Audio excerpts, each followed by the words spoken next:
You're listening to the Electronic Media Collective Podcast Network. Yeah, it's a mouthful.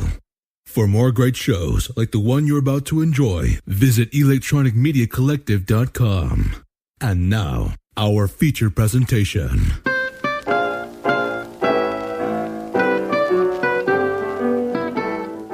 Hello, welcome to the Middle Age Movies Podcast. Three guys saying, last night Darth Vader came down from the planet Vulcan and told me that if you don't listen to the podcast, he'll melt your brain. My name is Tim, and my podcasting partners are... Matt. Joey. Rick. All right, Joey, why don't you tell us what we're watching at the Hill Valley Town Cinema this evening?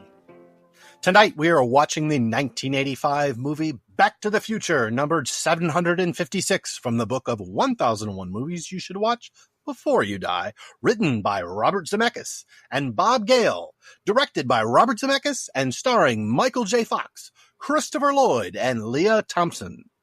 Well, thanks for that, Joey. Well, guys, here we are, the gang, all back together again. For once, it's all four of us here to discuss another film that is celebrating a milestone. So I'm going to ask you first, Rick. When was the first time you saw Back to the Future?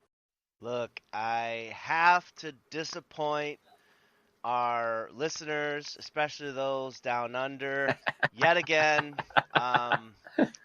So today, this afternoon, was the first time that I watched it. No, the first time I watched it today was this afternoon. No, I've got a really interesting story about this one because this was the first movie that I ever remember watching. When I was really little, I must have been in first grade or something like that. I had only probably barely just begun learning how to read. And we were at the movie store and we were looking for a movie. And I think it was my mom who said that she wanted to watch this movie that just came out called Back to the Future. And everyone's looking around this movie store to rent this movie, and no one can find it. And I'm over here like, all right, I could help. So I start looking around, and I find this thing. I barely can read, I imagine. I know I was super duper young, and I remember seeing the cover art for the movie, and I picked it up off of the shelf, and I brought it to my parents, and I was like, hey, is this the movie?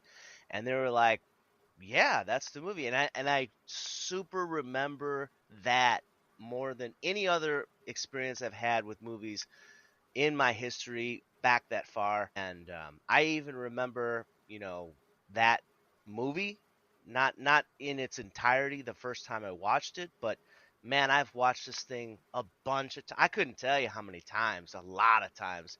Maybe not a lot of times all the way through, because back in the day, when there was, channels like USA and TNT that would play these, movies on repeat and stuff on the weekends, I would catch, whenever that movie was on, I would usually watch it. Whatever area it was through the movie, I would pick it up and watch it through the rest of the movie. So super excited about this one. That's awesome. It's nice to be able to go back to your childhood and remember the first time you watched a movie. Yeah, man. How about you, Tim? You're a little bit older than us, so did you get to see this one in the theater, or did you watch it probably like the rest of us on VHS? Yeah, I didn't go to the theater to see this. I'm almost 100% positive. This probably wouldn't have been in my wheelhouse at the time. I mean, not that I would have disliked it, but, I definitely, we're in the 80s. I'm looking for things like, sci-fi, Schwarzenegger action films, stuff like that. That's what I'm going to see at the theaters at this point. Back to the Future, I'd be like, I'll catch it later. So, and I did. I definitely watched it on VHS. I remember going to the video store and seeing this little kid pick it up off the shelf, and I knocked him out. I'm like, hey, you're not even old enough to read this, so give me that, let alone to watch it. So I just took it from him and went and rented it. But yeah, it was definitely a rental. I probably watched it at home. I'm guessing with my dad. He's a pretty big movie guy, so I can imagine that was a rental that I, sat and watched with him one time. Nice. Well, of course, outside of stealing videos and candy from children, I guess I could understand that. How about you, Joey? What about 6-year-old Joey? Did he see it in the theater, or did you watch this on a rental? No, I did not see it at the theater, and I have no vivid recollection of it being in the theater. I mean, maybe that memory has been wiped away from the timeline, but I have a vivid memory of seeing it for the first time on our tiny little television in the kitchen on WGN. And I believe they were playing it because later in that same year, Back to the Future 2 was coming out. And I loved it. And I could not believe, I was just like, I think this was like the first movie where I genuinely felt like, how did this fly under my radar? So I would have been 10 years old. And I'm like asking my dad about it. And he's like, well, that came out like 4 years ago. And I'm just like, this is so good. Oh my God. At the end, there's going to be another one. I was hyped. So I've been in love with this movie since I was 10 years old, but while I was somewhat aware, I was aware it existed. I had never seen it like any more than maybe a minute or something. Maybe I saw some commercials or something like that. I never saw the whole movie until I was 10.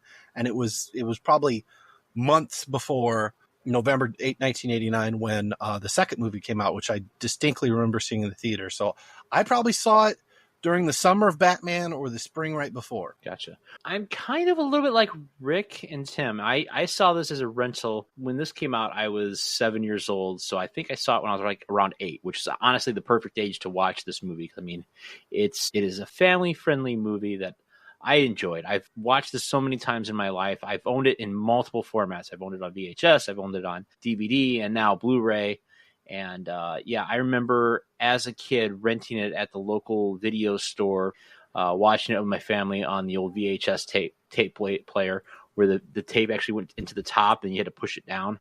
But all right. Well, since we got our first watches out, gentlemen, it is now that favorite point of the episode where we have the synopsis. Tim, as our resident director, what are you going to request our acting troupe for this wonderful movie of Back to the Future? Okay, so tonight, Matthew, I'm going to give you the night off. Hey! If you remember, we did a little podcast a while back called Back to the Future 4. So if you haven't listened to that, everybody go out there and check it out if you've listened to this one. And if you remember right during that one, I had Joey do the synopsis. And Joey, you did such a great job with it. I would like you to reprise your role tonight, and I would like you to read the synopsis as Dr. Emmett Brown again, but this time as he documents his experiment in his scientific journal. Go! Dr. Emmett Brown, journal entry, October 21st, 1985. I've finally done it. It took me 30 years and my entire family fortune, but I finally achieved my greatest accomplishment. I have turned a DeLorean.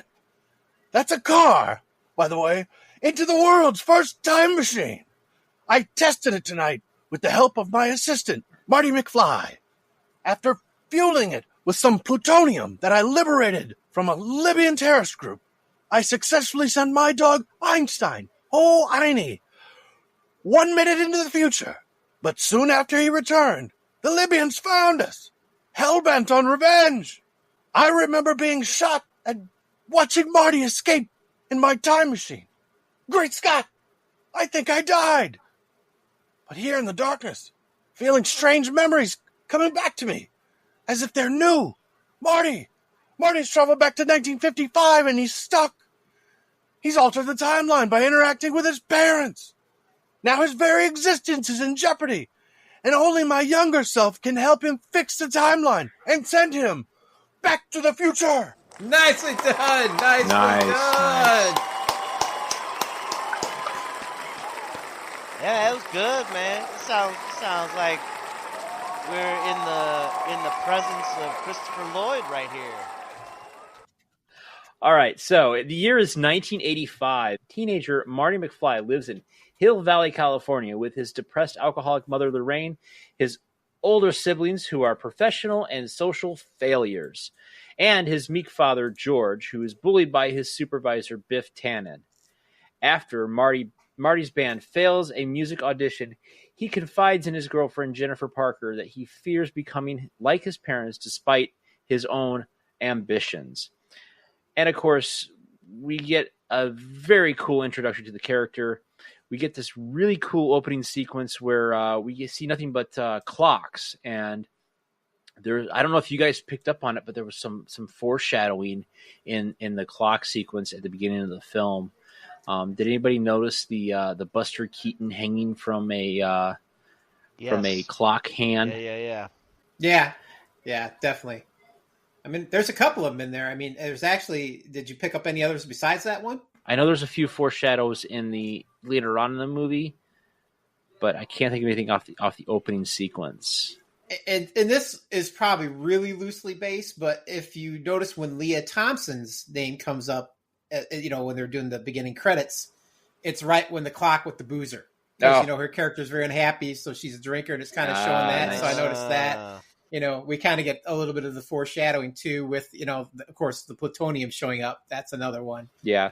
There's a couple little ones in there. Yeah, in general, I think the story elements are just really spot on in this movie. Yeah, and I don't know if you guys had noticed, I don't know how familiar you are with Robert Zemeckis films, but when the TV pops on with this really cool Rube Goldberg machine that Doc has invented to help feed his dog and get his breakfast going and everything, when the TV first pops on and the TV anchor is talking about, the plutonium theft from the Libyans, there's also the actress is famous from Robert Zemeckis' first film starring Kurt Russell, where she played the lead female in that movie, and she's also the mom from Mr. Belvedere. I do remember Mr. Belvedere, man.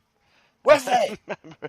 I remember that one. I think there's a couple weird little film nods in this one too. If I remember right, one of the labels on the amplifier that we'll see coming up here is marked CRM 114, and if I remember right, isn't that in a lot of Kubrick films as well? I think that has like some significance throughout his films. So I think that's a wink and a nod from them to him. It could be. I'm not familiar with CRM. I'm only familiar with Room 237. I think it shows up in Doctor Strangelove. I think it's in Clockwork Orange as well. Okay. It's one of those just weird things that if you're a Kubrick fan, you kind of pick up on that. And since we've done several of his movies now, it's just one of those things like, oh, look at that. There it is. Gotcha. Yeah.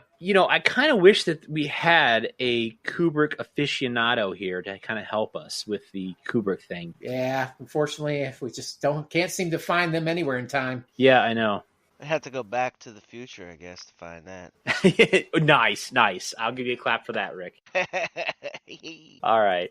So just briefly, what do you guys think of Marty's life in 1985 Hill Valley, as well as the 1985 sets? I mean, we're introduced to this character. He's, late for school.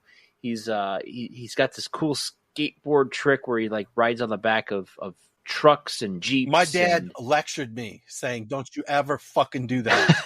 That kid is so fucking stupid. This is a movie." Your dad wasn't the only dad that lectured his kid about skateboards and bicycles as well. What do you guys think of Marty McFly in this opening sequence here?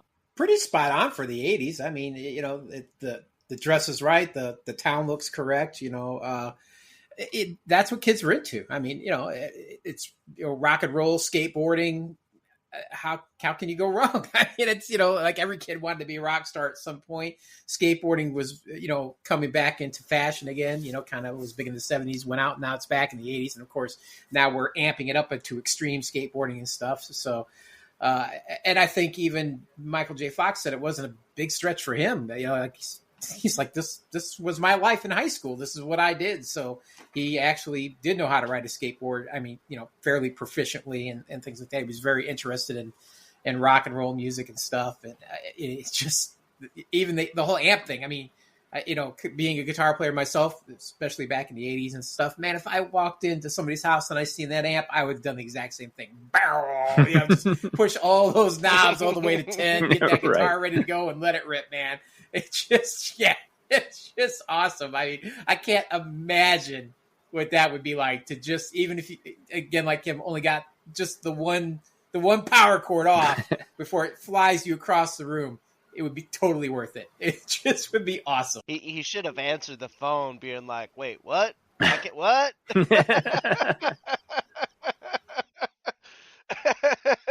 For sure. Absolutely. You know, the only thing that I think they kind of missed on the whole amplifier is, you know, the year before they came out with This Is Spinal Tap, they should have at least had a dial that goes to 11. That would have been nice as well. That would have been a nice touch. But, you know, I mean, they didn't, the amp didn't go to 11, but the speaker was like 11 feet tall. I mean, I've never seen a speaker that big in my entire life.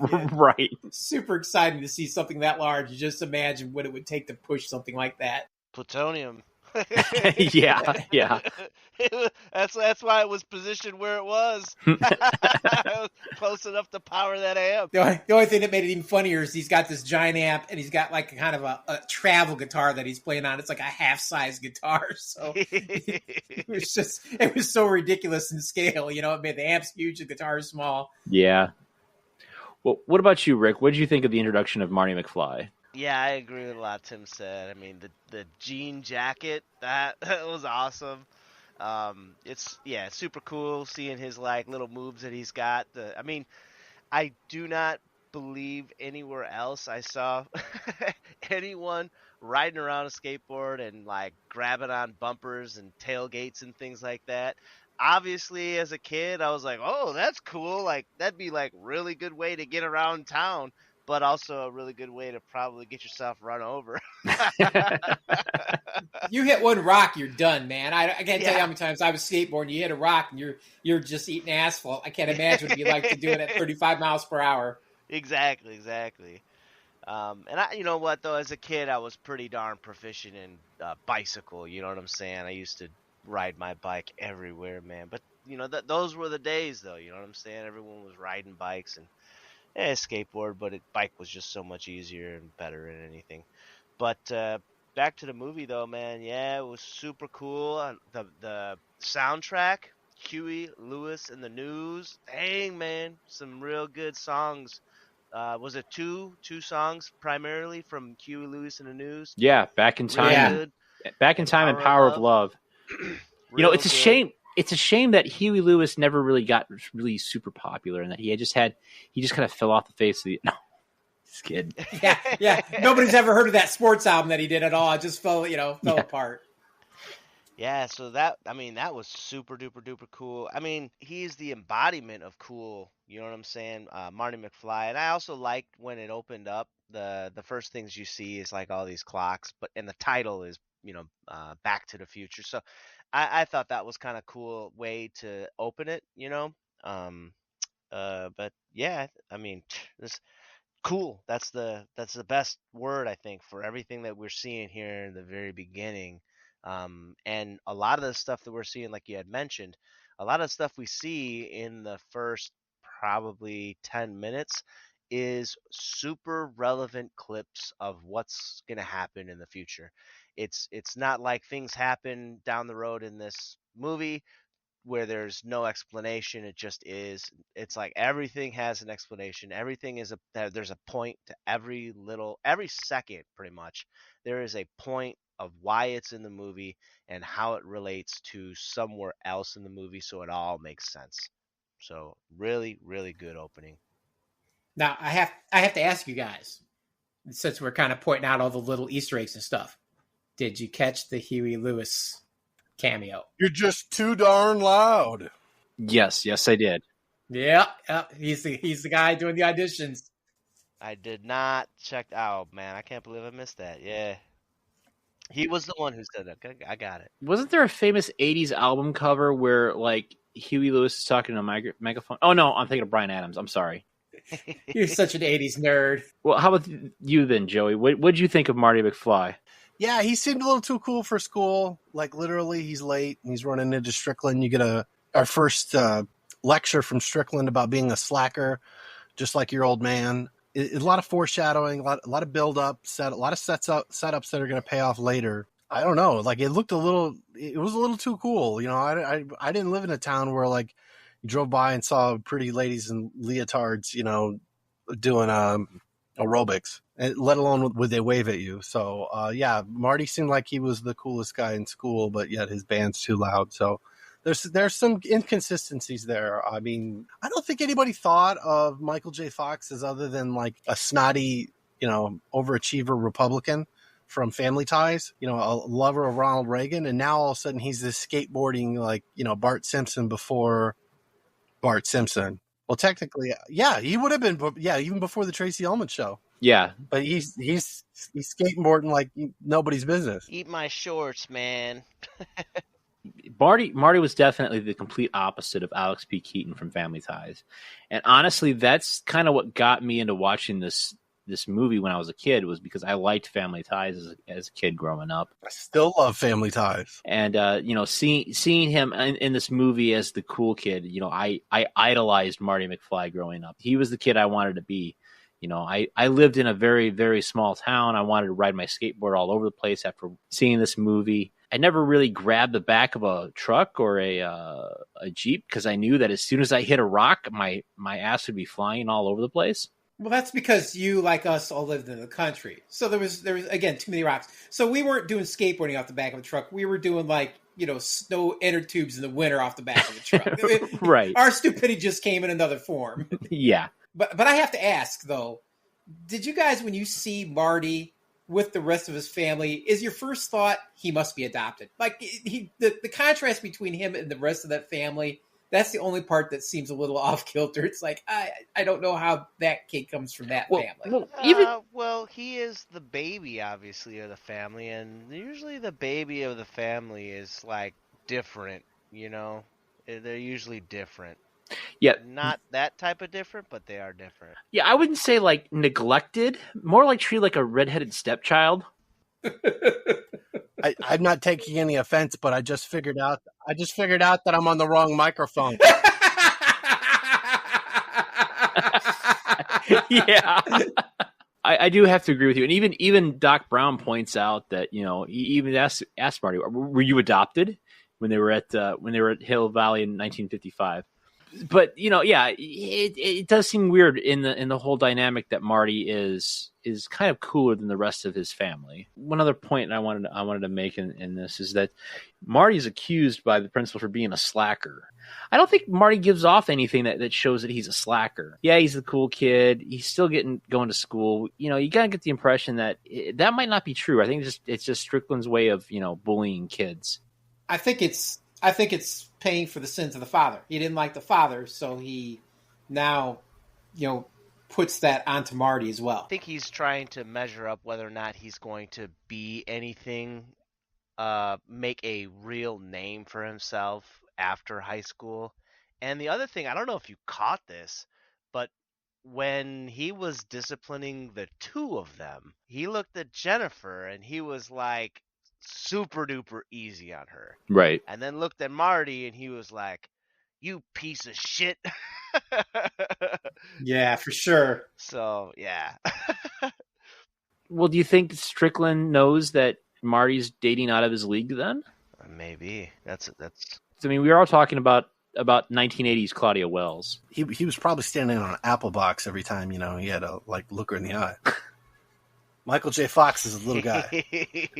But, I mean, let's talk about Strickland. I mean, the dude's been doing the same job for 30 years, maybe 20 years. I mean, yeah. He was the assistant principal, I think, in the past. Is that what it was? You just think maybe he would move on to, like, being a board member or something like that. So maybe the failure of his life is also something he's taking on. I mean, maybe he's perfectly happy being the principal. I don't know. Yeah, projecting. Yeah. But I feel like he's probably also jaded one way or the other. That does happen. But then I also think McFly gets picked on. His dad, he gets picked on by everybody in that town. Nobody has any respect for him. So, and I think it's a small community. I mean, I think really when we look at it, it's probably a pretty small town. So if you're the family that nobody respects, everybody in town feels that way about you. And it just keeps carrying over from, you know, generation to generation. Like we kind of got that, I think, when what was that movie we did?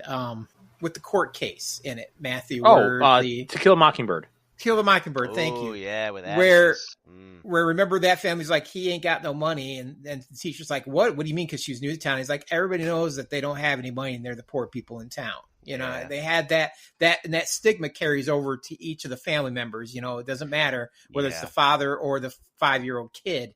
They all have that stigma. And I think maybe some of that's what's going on here, you know, with the McFly family. Gotcha. Yeah, that makes sense. Yeah. Speaking of the family and George, we're then introduced to Biff and George and their whole interaction, and we kind of get established this bully mentality that has been through George's life. Biff constantly on him about getting work done for him. Biff is his supervisor. He ends up telling George, "Hey, you got to write these reports for me." You get this whole like idea of what this whole family is like and the whole interaction just in a few minutes of these sequences. If I was Marty and my dad was being bullied by his supervisor and see my dad constantly getting talked down to, I would definitely at that age I would definitely be a rebellious teen, and I would probably wind up pouring sugar in his gas tank. Or maybe even put a banana down the tailpipe, I do. We did gloss over that scene where he's like, I spill beer on my shirt. Who's gonna pay for that? It's just you're drinking and driving. Yeah, never mind that. That's not important. It's not important that I crashed it. What really matters is there's fucking beer on this. Who's gonna pay for that? I love the way he said it. Well, then at insult to injury, he goes over the fridge, he's like, and then I come all the way over here, and all you got for me is light beer. It's just. I know I'm getting ahead of myself, but did you guys notice something? So, like in the current 1985, when George is meek, mild-mannered Clark Kent, he has light beer, Bud Light, all this light stuff. At the end of the movie, when we see him again and everything's been resolved, he now has Miller High Life, the champagne of beers, in his garbage can. Yeah, that's when you know you're living large, man. I wish they'd have left it in too. There's another scene where he gets walked on by another one of Biff's gangs because, where we see they're sitting at that table and they're eating that peanut brittle. There's a scene that they cut out where one of Biff's, cronies from high school shows up with his kid. He's like, "Hey, McFly, my kid's selling peanut brittle. I put you down for a case. You're good with that, right?" And Marty looks at him. He's like, yeah, that's fine. He's like, "See?" And he looks at his daughter. He's like, "See, I told you we only had to go to one house and we'd sell it all or whatever." And he drops off the case of peanut brittle. So, like, everybody's still walking on this guy. He just, no spine, no respect. It's just, nobody likes him and nobody cares to, I don't know if you guys caught this, but after they established that, they had that, dinner, right? And Lorraine, the mom, sits down and they're talking about like rehashing the history of everything. And it's more than once, it seemed as though you could see it in her eyes that like she was ashamed with her choice in marrying this dude, on numerous occasions, both from before she told the story and it seemed like at the very end when they closed the story with the daughter called it the fish under the sea dance. enchantment under the sea. Yeah. Where at the very end of her retelling the story, I think she said something like, "Right, George," and he's like, knee deep in Jackie Gleason and laughing his, rear end off and looking like, honestly, like a freaking fool, man. It was bad. Yeah, and I have to give props to Leah Thompson on this because she definitely conveyed a middle-aged wife who's just looking back at life and just realizing that all of her choices that she made, all the mistakes, and just really really living into that personality. I was amazed at how much the transformation she did from when she was younger later on in the movie to this performance, and I just thought it was amazing. Yeah, it took them like 3.5 hours to put that makeup on. And I tell you what, they did an awesome job because it pays off. She looks way older and looks exhausted. I mean, she just looks exhausted, like you said, Matt, just not happy with her choices in life. That without saying it, she tries to romance the history of how they met and everything. And then she's kind of like, and that's how I knew I'd spend the rest of my life with him. And she looks over and he's like, as he's laughing at that Jackie, that Honeymooners episode or whatever. And you could just see that look in her eye. It was like, and that was the dumbest thing I ever decided to do,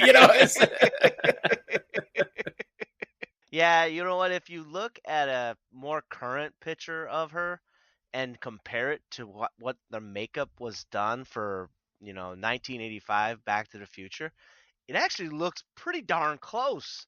Yeah, they nailed Yeah. it. with the exception of, I think, the weight, Yeah, they nailed it for sure. Hey, it's pretty good. And the amazing part is Michael J. Fox is actually older than almost everybody in that room. I mean, really, he's older than the two people that are playing his parents. And you can't tell. I mean, Crispin, I don't even think they did much with him other than grease his hair back and make him look like a pretty standard, 50s guy living in an 80s world. But that guy's so weird anyway. I think it just works, I think they did something with their cheeks, because his cheeks actually looked a little like, I would almost say like drawn or sagging on his face. Like he's got a little extra, like they made it look like he's got a little extra weight on. Yeah, it looks good either way for both of them, but especially for her, really good. But when you think about there not being much age difference between all the people in that room, you still don't really question that those are his parents, and even his siblings, are older than he is when he's really older than them. Right. I find that when you know that and you still go back and look at it and you're like, no, I believe in this. It all looks right to me. It's impressive. Yeah, props to their acting ability. These are young kids. They're starting their career off, and here they are. They've landed this great movie, and they're acting like middle-aged adults. Mm-hmm. And I don't know if it's because when I went to watch it again, I'm looking through it through the eyes of a middle-aged person myself, and I can kind of sympathize or have empathy for George and Lorraine as they're raising these teenage kids, or even kids past high school, because it's the demographic that I'm currently in. And it's amazing how much that they've got these mannerisms knocked down, and these abilities to make you feel like their characters are old and tired. And I think some of too is just Crispin. The dude's he's just weird and awkward as a whole. But this is really early on, so he's super nervous. Even oftentimes it was so bad that they would have to later go back and re-record his lines because he'd be so quiet delivering him things. But I think that his awkwardness and his nervousness about playing this role really paid off for the, George McFly character. I think it just adds and enhances to that character in a way that if he had been a more experienced actor, we might not have gotten. Yeah. Let's go ahead and head back to Marty and what's going on. When we were first introduced to him, he received a phone call from Doc Brown. Doc told him to, meet him at Twin Pines Mall at 1:00 in the morning. Be sure to bring his Video camera, Matthew. Yes, video camera. So that night, Marty meets his eccentric scientist friend, Emmett Doc Brown, in the Twin Pines Mall parking lot. Remember that, folks, Twin Pines. Doc unveils a time machine built from a modified DeLorean powered by plutonium he swindled from the Libyan terrorists. After Doc inputs a destination time of November 5th, 1955, the day he first conceived his time travel invention, the terrorists arrive unexpectedly and gun him down. Marty flees in the DeLorean, inadvertently activating the time travel when he reaches 88 miles per hour, or 142 kilometers per hour, depending on where you watch this movie at. Is that for our Canadian friends and our Australian friends? Yes. So, gentlemen, what did you think of the introduction of the DeLorean and Doc Brown in this movie? You know what? When I was watching it today, I was like, holy smokes. This character reminds me so much of the way Michael Richards played Kramer. Like the way that he was first introduced, jumping out of that car, the way he has those lines with blank stares. It absolutely screamed at me like, oh my God, this is where he got this character, how to play this character of Kramer from Seinfeld. It was cool, man. It was definitely a breath of fresh air, even though I've seen this a bunch of times. I was watching this. I laughed so many times, not just in the introduction of Doc Brown, but like just all together throughout the whole entire movie, just watching him and the way that he plays, the way Christopher Lloyd plays this character is just absolutely incredible. I really, really, really, really love it. I think it's just absolutely crazy, insane that out of every type of car they could have picked, they picked a freaking DeLorean, which, by the way, is super cool. It is like super duper duper cool, right? Like the doors open, but it's wild. Doc gave some sort of silly explanation talking about how it had like a steel frame or something like that, and it worked with the flux capacitor or something. But he couldn't explain the whole thing because he got interrupted by things happening in the moment. Yes, man, the DeLorean's super cool, and I highly, highly, highly appreciated how they had, it was more than just some Radio Shack remote controller for some like remote control car. You could see it was like souped up. It had all these wires sticking out of it, all this extra mumbo jumbo and stuff. It looked super, super cool, man. It looked super and funny. It was funny though too, you know? That's actually the ones that they use, like stuntmen and people really use. Like that's the industry standard remote control for controlling cars.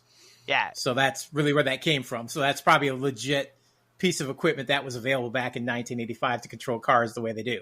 It was cool, man. It looked awesome. It says they picked it because they knew they could do the gag that it looked like it could be mistaken for a flying saucer in the 50s. Yeah, because of what we're going to see later, because of the way that the doors open and everything, it gave it that very sci-fi look, so that's why they picked it. Yeah, actually, John DeLorean was so happy that they chose his car for this film. He sent them a personalized letter thanking them for immortalizing his car.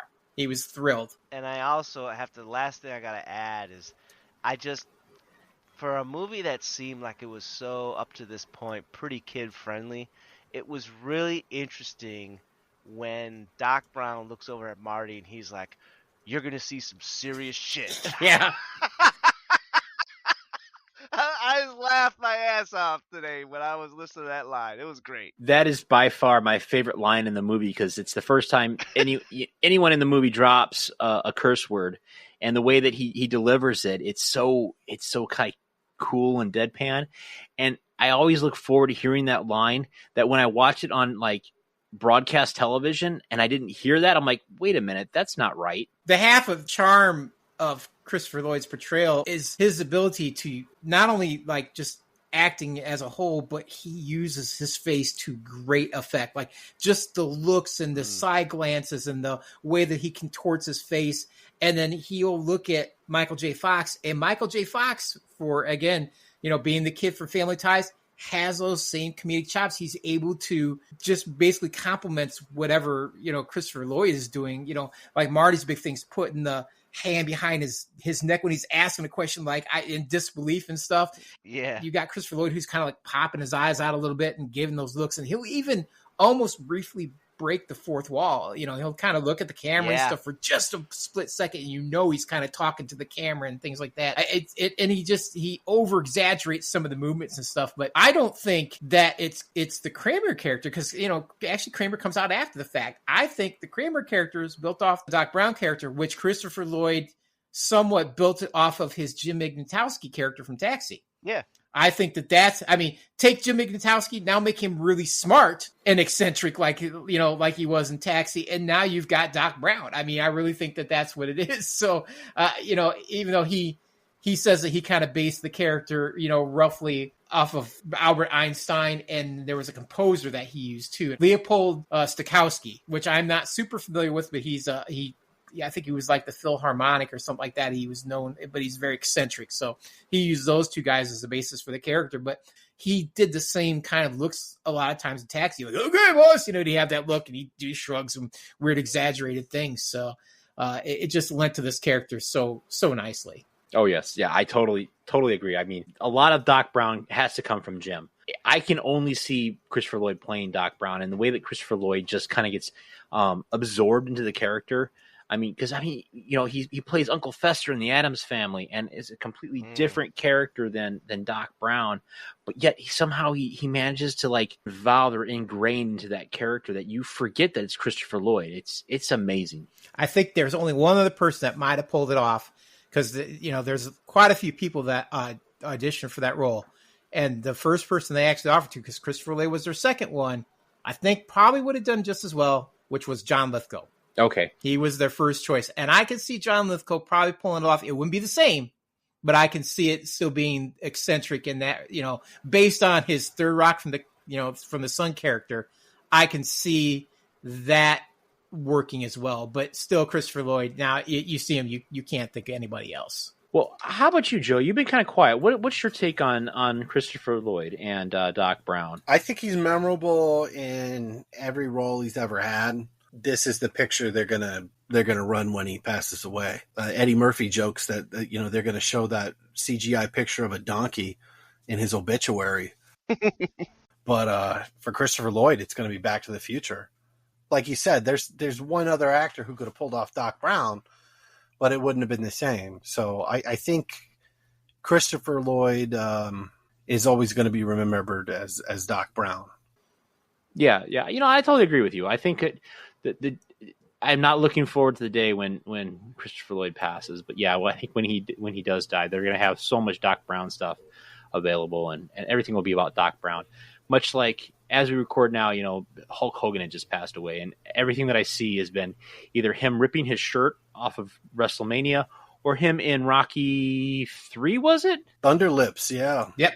He fights Rocky Balboa. They put him and Mr. T on the map, and then they both were in the WWF together for like a good year. Clubber Lang. I mean, I'm sorry, but when I think of Hulk Hogan and I think of movies, it's Suburban Commando. Which, wasn't that also a Christopher Lloyd movie? Yes. He's in that movie. He's the dad. Yeah.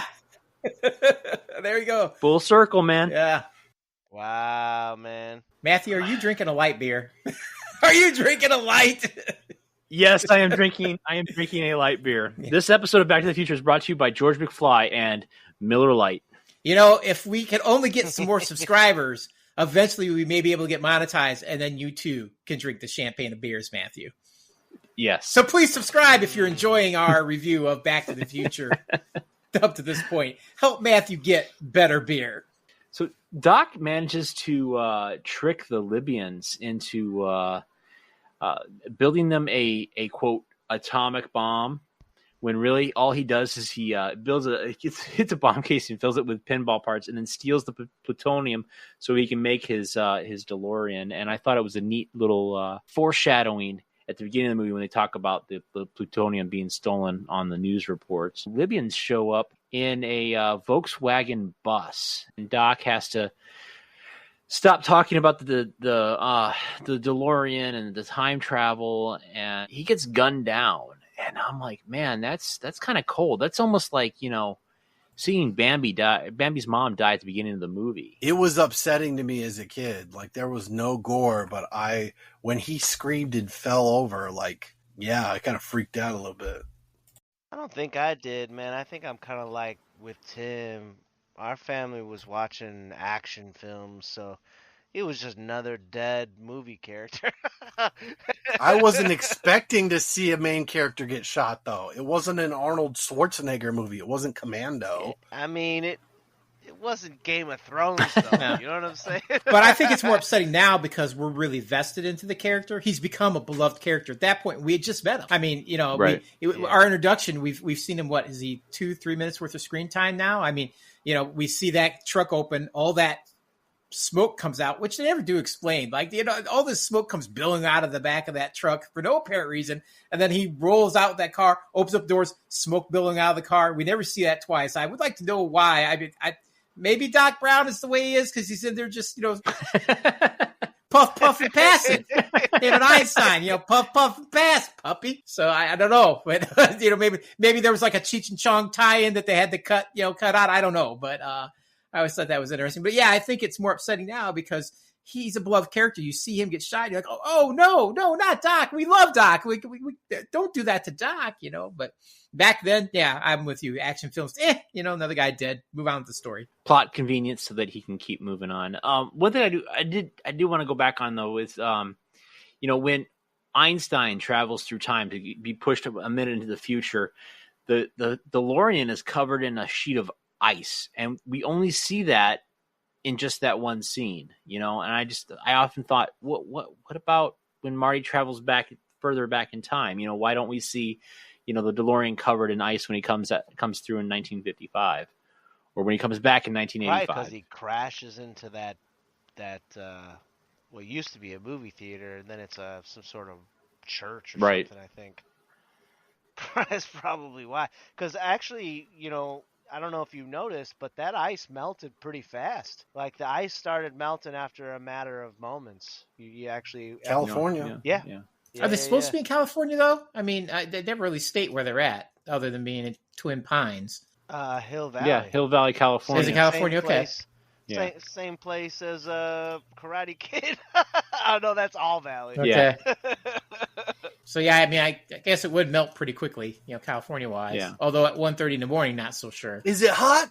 No, it's cold. Damn cold. And it's funny because, I mean, Hill Valley, you get this impression that it's a small town in Los Angeles, but yet, they have their town square. They have an old diner that's now converted into, I'm gonna say, a Curves or an aerobic studio, but like, I only caught it this time around. But they have a movie theater that is an adult movie theater because the title on the kiosk had said some adult films, and then one of the shops was adult bookstore.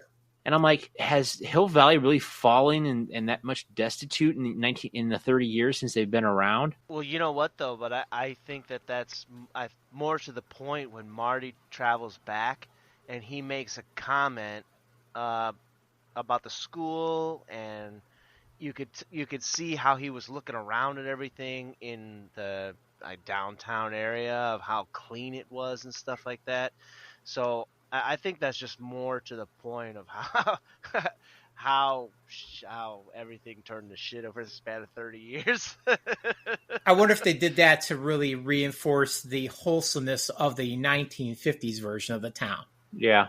Because all of our visions of the 1950s is, Leave It to Beaver, the Dick Van Dyke Show, that thing, very wholesome, very clean. Mr. Sandman. The dad wears the suit even when he's at home. Wears the tie and the suit pants and stuff. The family units are very prim and proper and things like that. So I wonder if they did that to show, again, the 50s is just a squeaky clean time, and now we're not necessarily, heading towards a dystopian future, but things have definitely gotten more lax in the future. Did we ever meet the bum in the past that Marty knows in 1985? I thought the commentary said that the bum was actually the mayor from 1955, but I don't think that tracks as far as his age. No, he might have been like the little kid jumping with spring shoes or some shit. True. I don't think you probably would. Most bums don't live 30 years. So, I mean, although we don't know what his status was in the past. Right. When we see alternate 1985 in the second movie, we see that he's still a bum in Biffland. Nothing changed for him except for he's a little angrier. Right. And, not to segue too much into two, but it does seem like they take 1985 Hill Valley and they kind of like crank it up to 11 they like really, really compact it in there. Definitely the morals have changed in 1985. And I think you might have hit the nail on the head there, Tim. Yeah, I blame the hippies. So Marty arrives in 1955 and discovers that he has no plutonium, so he cannot return to 1985. When he arrives, he shows up at the same spatial location, but different times. So he winds up running into the barn of the farmer who sold his evergreen pine farm to the mall developers. And they named it, of course, Twin Pines because he had two pine trees. Marty then is, shot at by the farmer. So he makes his escape. And as he makes his escape, he runs over one of the Twin Pines. So now it's the Lone Pine farm. It causes Marty to have to explore the burgeoning Hill Valley. Marty encounters his teenage father and discovers Biff was bullying George even then. George falls into the path of an oncoming car while spying on a teenage Lorraine changing clothes, and Marty is knocked unconscious while saving him. When I first watched this, I never really realized that was Lorraine until I recently watched it a couple of years ago, because it dawned on me that he's actually spying on Marty's mom. He, of course, Marty then wakes up in his mom's bedroom and finds himself being tended to by his mom, but not the mom he was thinking of. It's Lorraine from 1955. And, of course, she has the Florence Nightingale syndrome, and she becomes infatuated with Marty. And I just have to ask you guys, what did you think of Marty and his reactions to just discovering 1955 and all his interactions with his parents? Oh, I love the diner scene. Crispin Glover saying, "What?" because he's just staring at him. And then, I mean, just leading up to that, it's like, did you just jump ship? What's the life preserver? I'll have a Pepsi free, which was the name of, a version of Diet Pepsi at the time. And he goes, if you want a Pepsi, pal, you got to pay for it.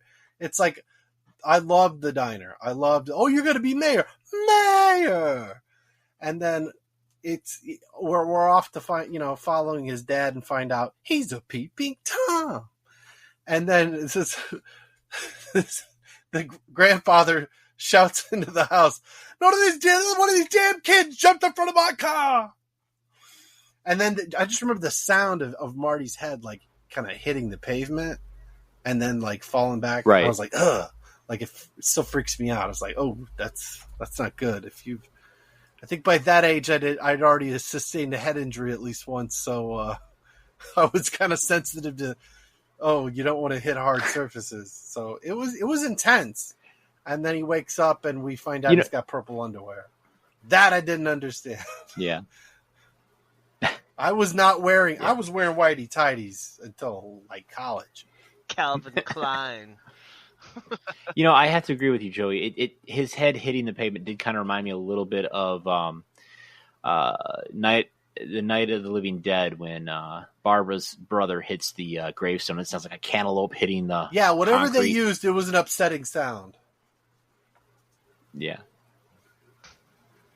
Well, how about you, Tim? What did you think of Marty's interaction with his parents? How would you feel if you traveled back in time and you saw your young parents as teenagers? Well, first I'd expect my dad to look exactly the same because I'm not ever sure he was a teenager. I think he was just an old man his entire life. But outside of that, I thought it was interesting. I mean, just first the initial just shock of seeing the towns, so different in that 50-esque setting. I like when he's kind of wandering around the town, looking at the town square, which, if I remember right, I think that town square is the same town square they use in like one of the first episodes of The Twilight Zone. And it's the same kind of scene with a kid or somebody wandering around kind of looking like that old Dazed and Confused too. So I thought it was kind of interesting that they reused that set again.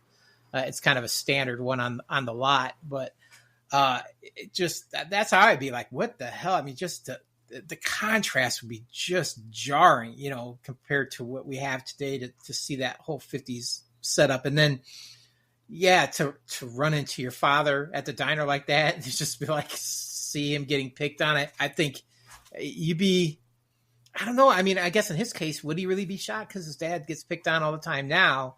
I guess you just be like, well, now it makes sense. But I like after he kind of has the confrontation with Biff, and then Biff's like, I don't want to roast you again. He leaves, and you see Marty just sitting there staring at him. And they did some great camera shots, and he just kind of keeps looking out and kind of coming around. Just that whole look. And you see Crispin just like trying to eat his food, but it's out of character because he turns to him. He's like, what? Just kind of yells at him. And I would think he would just put up with it. It's so funny that why is Marty the one person he kind of snaps on or whatever.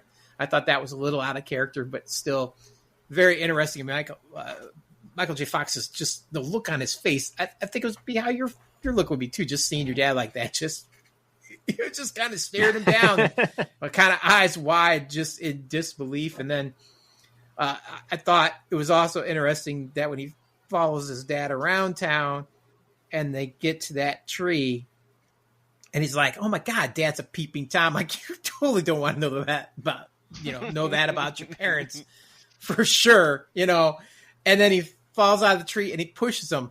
But I think the part that Joey really missed was he's like, oh, I hit one of those kids. It wasn't I hit one of those kids. It was I hit one of those kids again. Yeah. So I'm pretty sure. They said they jumped out in front of my car. Yeah.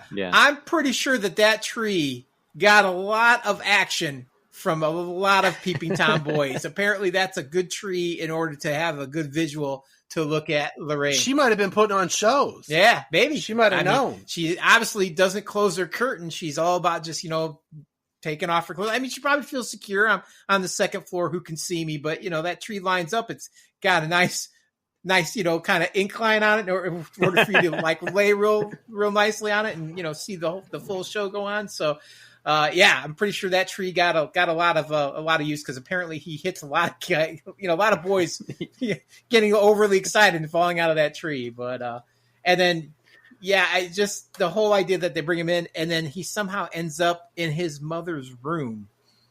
under the covers with no pants on. That's weird. I guess, maybe that's a 50s thing. Like, you don't put somebody in the bed with their clothes on or whatever. Well, I don't think that those pants were supposed to be off. But you know what I'm saying? Because when he falls out the bed and the mom is like, Lorraine, are you upstairs, kind of thing, and then she's like, oh shit, put these pants on. Like, you could tell that wasn't supposed to be. Those were not supposed to be off. Yeah. Well, and I like the little comment too, where he's like, where are my pants? She's like, it's on my hope chest. It's like, oh, there's a little something there. I did not catch that. There's definitely, there's a little something there, and then she's obviously not just taken off, but she's checked out, that was the thing, right? Your name on your underwear. She's like, oh, Calvin. He's like, why do you keep calling me that? Oh, it's written on your underwear. He's like, oh, yeah, but the purple underwear was weird. I'm just like, I don't know anybody that was wearing that kind of not underwear. In 85. No, not at all. But, that was a bit weird, but he goes to jump into those pants and stuff. I thought that was just, it was just weird. But it was a fun interaction between, his dad being picked on and then, kind of snapping on him and then being the peeping Tom and then his mom kind of hitting him. And I think, doesn't that scene happen? Doesn't he kind of get knocked out in all three of the films? And every time somehow he ends up back with his mother and she's like, something like that. Yeah. He's like, oh, Mom, is that you? He's like, oh yeah. She's like, oh, you hit your head or whatever. Right? Yeah. That's kind of a little reoccurring thing too. Yeah. Cause it happens in the second one too. Cause he gets knocked out by, one of Biff's cronies. And then he wakes up in the hotel in the alternate 1985. And there's his mom with the, rather pronounced prosthetic right tracts of land. yes the hills are alive with the sounds of music. yes yeah how Marty doesn't end up scarred, and needing all kinds of therapy and drugs to get through this, I'll never know. I liked how they kept the political thing going with the truck driving around making those campaign ads and stuff like that. So in the 1950s you had the mayor back then, and then you have the character who was the janitor. What was his name? Goldie or something like Goldie that? Wilson. Yeah. Goldie Wilson. And then we already seen him doing his campaign in '85, so I thought that was cool. But what was really cool for me, the last time that I watched this, a few years ago, I watched with my daughter, I noticed that one of Biff's goons is a very famous actor. Billy Zane. Billy Zane, yeah. I didn't notice that until the last time I watched it years ago. And I was like, wait a second. I know that Hold guy, the man. phone. So that... See that? Wasn't that the asshole from Titanic? Now he's the asshole from Back to the Future? Now, see, I got all excited because I was like, Billy Zane isn't the guy that does all the infomercials? You know what I'm talking about? I'm Billy Zane for such and such kapow cleaner or whatever. But I would love to watch Billy Zane play Billy Mays in a fucking movie. Yeah. I would lose my shit over that. I would pay top dollar opening night. Did anybody recognize who played Marty's brother in the past? No. Yes. Famous for... Yes, Supergirl's very own. Supergirl and Superman. Jimmy fucking Olsen. Jimmy Olsen. Yes. My favorite Jimmy. Other than my own. That completely. Which I like to put a hat on. Yes, Jimmy Olsen. I didn't realize it until today that was his brother, because we mostly just stared him in the fucking photograph disappearing, which is the consequence of getting hit by the fucking car. Him. Yeah. Say him saving his dad. I think now that you brought the picture up, I mean, I think it's worth talking about too. Like, they did a really nice job. Because time travel movies can be really tricky sometimes, especially because you got to kind of go into all that exposition to explain time travel and how it's affecting things and this, that, and the other. And they didn't really do that. They really watered it down, simplified it, but did it in such a way that it completely makes sense. You don't need a lot of explanation, and you get it. And the picture was a fine example of that. Like, again, this is, I think, an example of a picture is worth 1,000 words. you understand that his interaction with his parents has now caused him to, maybe erase his entire family. It didn't have to go into a lot of explanation. Not like if you step on a bug, it can have these crazy ramifications, blah, blah, blah, blah.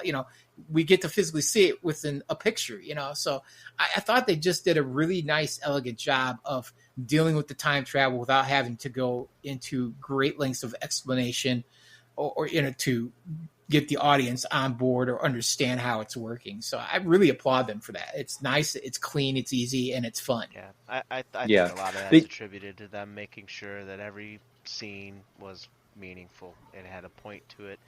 There were these, like I just said, they had the mayor thing, and then you had the mayor thing. You had Biff being like, do my report at work, and then you had Biff say, do my homework, and make sure that your name isn't on it. So you had these repeats from these repeated parallels between past and future, and I think that really helps to kind of like help you to understand that history repeats itself. And I thought it was cool, man. I thought it was super cool, all that stuff rolled in together, especially when you couple this in for the next movie, the sequel to this, and all the stuff that happens in that one. Man, it's really good. Well, especially the fact that they didn't plan on doing any sequels. You know what I mean? So the later those movies tying them in, they did a great job there too. They're like, okay, well, I don't know, how do we connect this all together? And they did a fine job of that. Was the to be continued added later? Because I only saw that version on TV. It was added in on the VHS tape. It was not in the movie originally because they had no plans on ever making a sequel. And then later on, they decided, oh, well, let's go ahead and do a sequel on that. So during the videotape release, they added on the to be continued. Why the change in language from 1 and 2? Because in 2, the opening scene is the ending scene for 1. And Michael J. Fox in the end of 1 says, what, did we become a bunch of assholes? And in 2... at the very beginning scene, which is the same ending scene, he says, we'll become a bunch of jerks. I don't know. Probably just MPA they rating. They did reshoot the entire ending. Yeah, because they swapped out actresses because Claudia Wells is recast by Elizabeth Shue. Right, yeah. And then Crispin Glover is...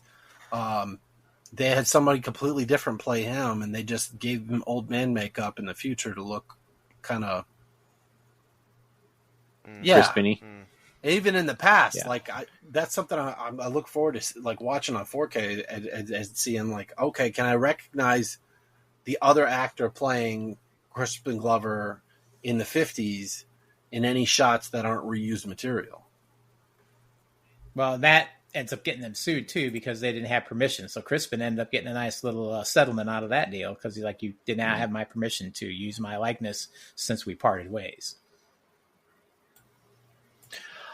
Speaking of Crispin and a younger version of him, one thing I do want to point out. So you had mentioned, Tim, the town square was used in several other movies and stuff.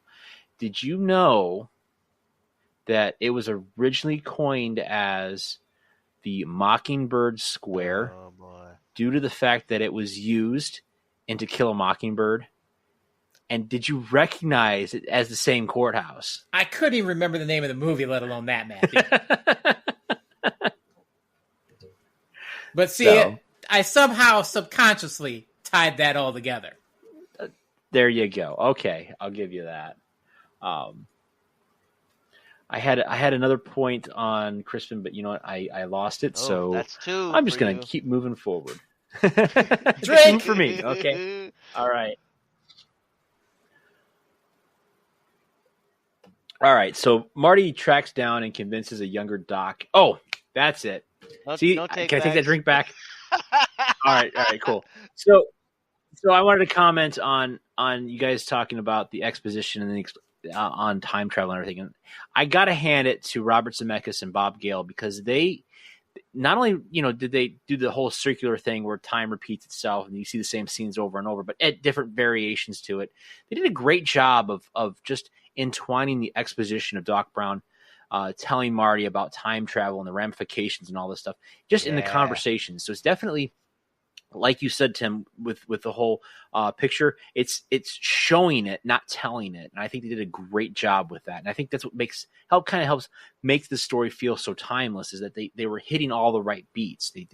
They explained it through the visuals and not necessarily through like some kind of long, lengthy exposition while they're driving in a car somewhere, which nobody likes watching. Yeah. They really removed all the super nerdiness out of it. And, because sometimes that can be a big turnoff to people. Like, I don't, especially people that don't like sci-fi films. Yeah. This is very accessible by them because it don't feel like a sci-fi film. It just feels like what it is, a fun comedy. Yeah. So anyway, back to what I was saying. Marty tracks down and convinces a younger Doc that he is from the future. But Doc explains the only source available in 1955 capable of generating 1.21 gigawatts of power required for time travel is a lightning bolt. Marty shows Doc a flyer from the future that documents an upcoming lightning strike at the town's courthouse. Convenience? I don't know. As Marty's siblings begin to fade from a photo he carries with him, Doc realizes Marty's actions are alternating the future and jeopardizing his existence. Lorraine was supposed to tend to George instead of Marty after the car accident. Early attempts to get his parents acquainted fail, and Lorraine's infatuation with Marty just deepens. So, yeah, it is interesting that, he's able to convince Doc that he's from the future. And, of course, we see this really cool invention when he's doing it. He's got that thing on his head that kind of looks like a giant mushroom from Mario Kart. And, he puts something right on. Yeah. It's a me. He sticks that suction cup right onto Marty's head, and he's like, talking to him, trying to figure out what's going on. And he's just like, he doesn't even listen to Marty. He's convinced that he's going to figure everything out with this contraption. And then he's like, you know what this means? This contraption doesn't work. And he just gets super angry. I thought it was neat that it kind of really explains the eccentricness to Doc Brown. But guys, what did you think of the young Doc Brown? Was there anything that kind of made you feel a little differently than what we saw earlier in the movie?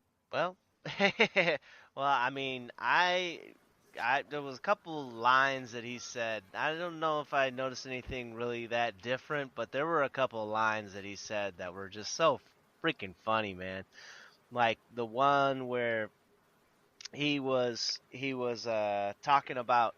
It was actually in the school. I mean, he made mention of it once when he heard it the first time in the garage, but in the school, he actually made the second reference after Marty was like, oh, man, that's heavy. And he was like, why is everything so heavy in the future? Is there a problem with the Earth's gravitational pull? It was like, what the hell, bro? And the other one was in the garage when he's talking about using plutonium to power the car. And he's like, look, Marty, maybe in 1985, plutonium is available at every corner drugstore, but here it's not so easy to come by. So those the writing is just so great. It's just so great. It sparkles, man. It's awesome. Yeah, I agree with you. I think the writing, just the dialogue between the two. I mean, even when Doc is commenting on Marty's mom falling in love with him, he's like, too bad you couldn't get to a date, like some kind of social interaction with, and he's like, these teenage prepubescent or these pubescent social gathering or whatever. He's like, what, you mean like a dance? Yeah. The enchantment under the sea dance, Yeah, he said a rhythmic ceremonial ritual. Yeah. I wrote that was one a really down, good too. one. It was great. Yeah. What about you, Tim? What did you think of Marty's interaction with his parents, and Doc and the whole play of the storyline about, we get this conflict that he has to solve before he can get back to 1985. Well, I think by the time he reaches Doc, he realizes that he's in trouble, that things are going awry.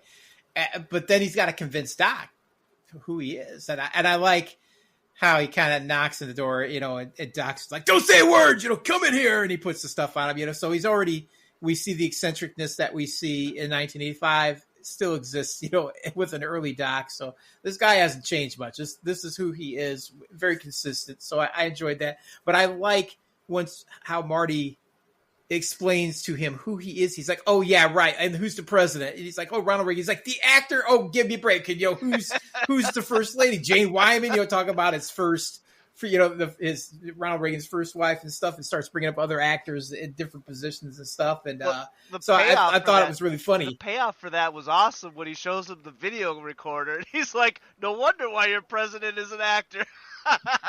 Yeah, that was a very nice tie-in too. Well, did you guys? Sorry to interrupt. But did you guys get the foreshadow to the Ronald Reagan when he shows up in 1955? There's a poster bill as he walks by the movie theater for a movie with Barbara Stanwyck and Ronald Reagan, and I just thought that was a nice little foreshadow that they were able to go back and grab a film from when Reagan was an actor. But it helps. Yeah, it helps reinforce that whole conversation too, because if you're paying attention, you see that, because maybe not everybody who's watching this is going to know that Ronald Reagan was originally an actor. They just only know him as the president of the United States or whatever. So yeah, they did a nice job tying those little things in. And then once Doc realizes, he explains to him how he discovered the flux capacitor, then he's like, oh, this dude's on the level, and he starts to explain the things that are going on. And you can just see him, he's like, oh, great Scott, like this, everything's just coming unraveled. So we've got to fix this. And just them, spitballing how they're going to, save Marty's parents, how they're going to figure out how to get the DeLorean juiced up to get him back and all this stuff. And, it's just, it's a fun few, little time period there where they're kind of doing all this stuff. So it's a lot of fun. I mean, I've enjoyed that, he brings out, he's like, here's how we're going to do it. He brings that model. He's like, I'm sorry, I didn't have time to get it completely, scale accurate. He's got that whole town or whatever out there that he's going to show him how the DeLorean's going to go, which I guess is actually was the scale model they used when they were pitching the movie or whatever. But, and then he's got the little wind-up car and it takes off and sparks and sets stuff on fire, which makes you wonder, like, I wonder if this is how Doc's house is burned down. It's just shenanigans like this. So I thought that was super cool. That scene was super cool too, especially when you're looking at it. You're just like, that's exactly the freaking town, man. How are you going to ask for an apology being that it's not to scale or painted? Like, I think Marty McFly is looking at it being like, yeah, it's all good, bro. Don't worry. It's good enough for me. Yeah. Well, it's funny because that's kind of a running trope gag through 1 and 3, because he makes the scale model of the town of Hill Valley in 1885. And it's like, he says the same thing to Marty, pardon the rudimentary scale of this. I didn't have enough time to, no, it's a good scale. That's fine.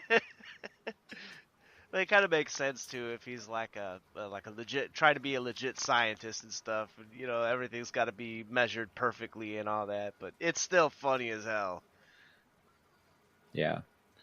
And another thing I wanted to point out, kind of the difference between 1955 and 1985. So Marty, when he goes to the diner, he grabs the address for Doc Brown's place out of the telephone book, and when he's talking to his grandparents at Lorraine's house, he asks where this particular address is, which is I think like 1025 Riverside.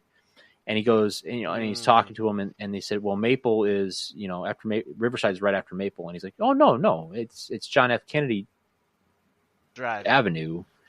And Drive. And they're like, well, who's John F. Kennedy? I'm like, oh, yeah, because he hasn't become anything yet. John F. Kennedy. Yeah, they don't know who John F. Kennedy is. See, I don't think that's right, though, because I think at that point, John F. Kennedy should be at least a prominent senator or something. I mean, I guess it's not like today where I guess they can flip on the TV, watch C-SPAN. Obviously, the TV's pretty primitive. They're just getting them and stuff. But still, it's not like John F. Kennedy's like 10 years old. He's definitely already in the political system and is quite the star in the party. But yeah, he was a senator. Right. I wasn't in 55, so I can't exactly tell you where that was at. But yeah, I think he was a senator. So he should have probably known who he was. I'm going to say his name probably wasn't on everybody's lips like it was for like not LBG, Dwight D. Eisenhower, or Harry Truman, because, they were the president at the time. Right. Well, the other thing, too, is, you take a poll of the people in United States, and most of them can't tell you who the vice president is in most cases. So you know. Yeah, but you're talking about 1955. Everybody back then, they're watching the 5 o'clock news, and even before that, they're reading the paper True. every day. Yeah, that's religiously. True. That's true. So they were a much more informed, group of individuals. And the downside to that, though, is that their news is often a week or so old when they're getting it through the newspapers and things like that. But unless it's coming across the wire as major news. But yeah, I would think or the radio, or the radio. But I'm thinking they're probably better read. I mean, since World War II on up, they were very well read and they knew what was going on, and the shenanigans weren't there like they are today. They were reporting on politics, what was happening, but it wasn't like the crazy politics we have today. It was those groups were still working together. They were working towards common goals. They were not having these crazy grandstanding things that we see today. I mean, those people, they were respected. Politicians, for the most part, were respected, and people were interested in what they were doing because it affected their lives. Right. Good point on that. Yeah. And then, to go from politics to a little more sci-fi things. So sorry. It's all right. It just felt relevant. It's all part of 1955. They put a decent amount of little, snippets and clips of political things, be it from the news, whether the newspaper. I think there's a couple things in there. The newscasting, like the TV show, the campaign ads in the where the cars driving around town and stuff. So, yeah. Right. Yeah. It all flows together. But Marty has this idea to get his dad to ask Lorraine out, and of course, this is where we get the really cool, I would say, cameo of the great Edward Van Halen song, and I thought it was funny that he sneaks into his dad's bedroom. He's wearing the radiation suit. He pretends to be Darth Vader from the planet Vulcan, and he's got his headphones hooked up to his dad, and he plays the cassette tape. And I always wondered, why does it say Edward Van Halen on the tape? And it wasn't until about maybe 6-7 months ago when I was watching or listening to the audio commentary on this. And the whole reason why they had Edward Van Halen on it was because they couldn't get rights to any of the Van Halen songs. So they went out and they talked to Edward Van Halen and they said, hey, can you make something for the movie? And they recorded him just playing his guitar in a sound studio, and they were like, yeah, so you can't use Van Halen, but we're going to put the word Edward Van Halen on the tape. And if you ever noticed it, the word Edward is just kind of just off to the side just a little bit. Well, so I just thought that was a hilarious little inside joke. There actually is a little more to that. So Van Halen as a group had a rule. We don't play outside of Van Halen. So the part of the reason is they wanted to use the Van Halen song. They're like, no. So Eddie's like, well, I want to do this. So he went in and he snuck in and recorded that and didn't tell the band members for a couple of years. He did the same thing when he did the solo for Thriller.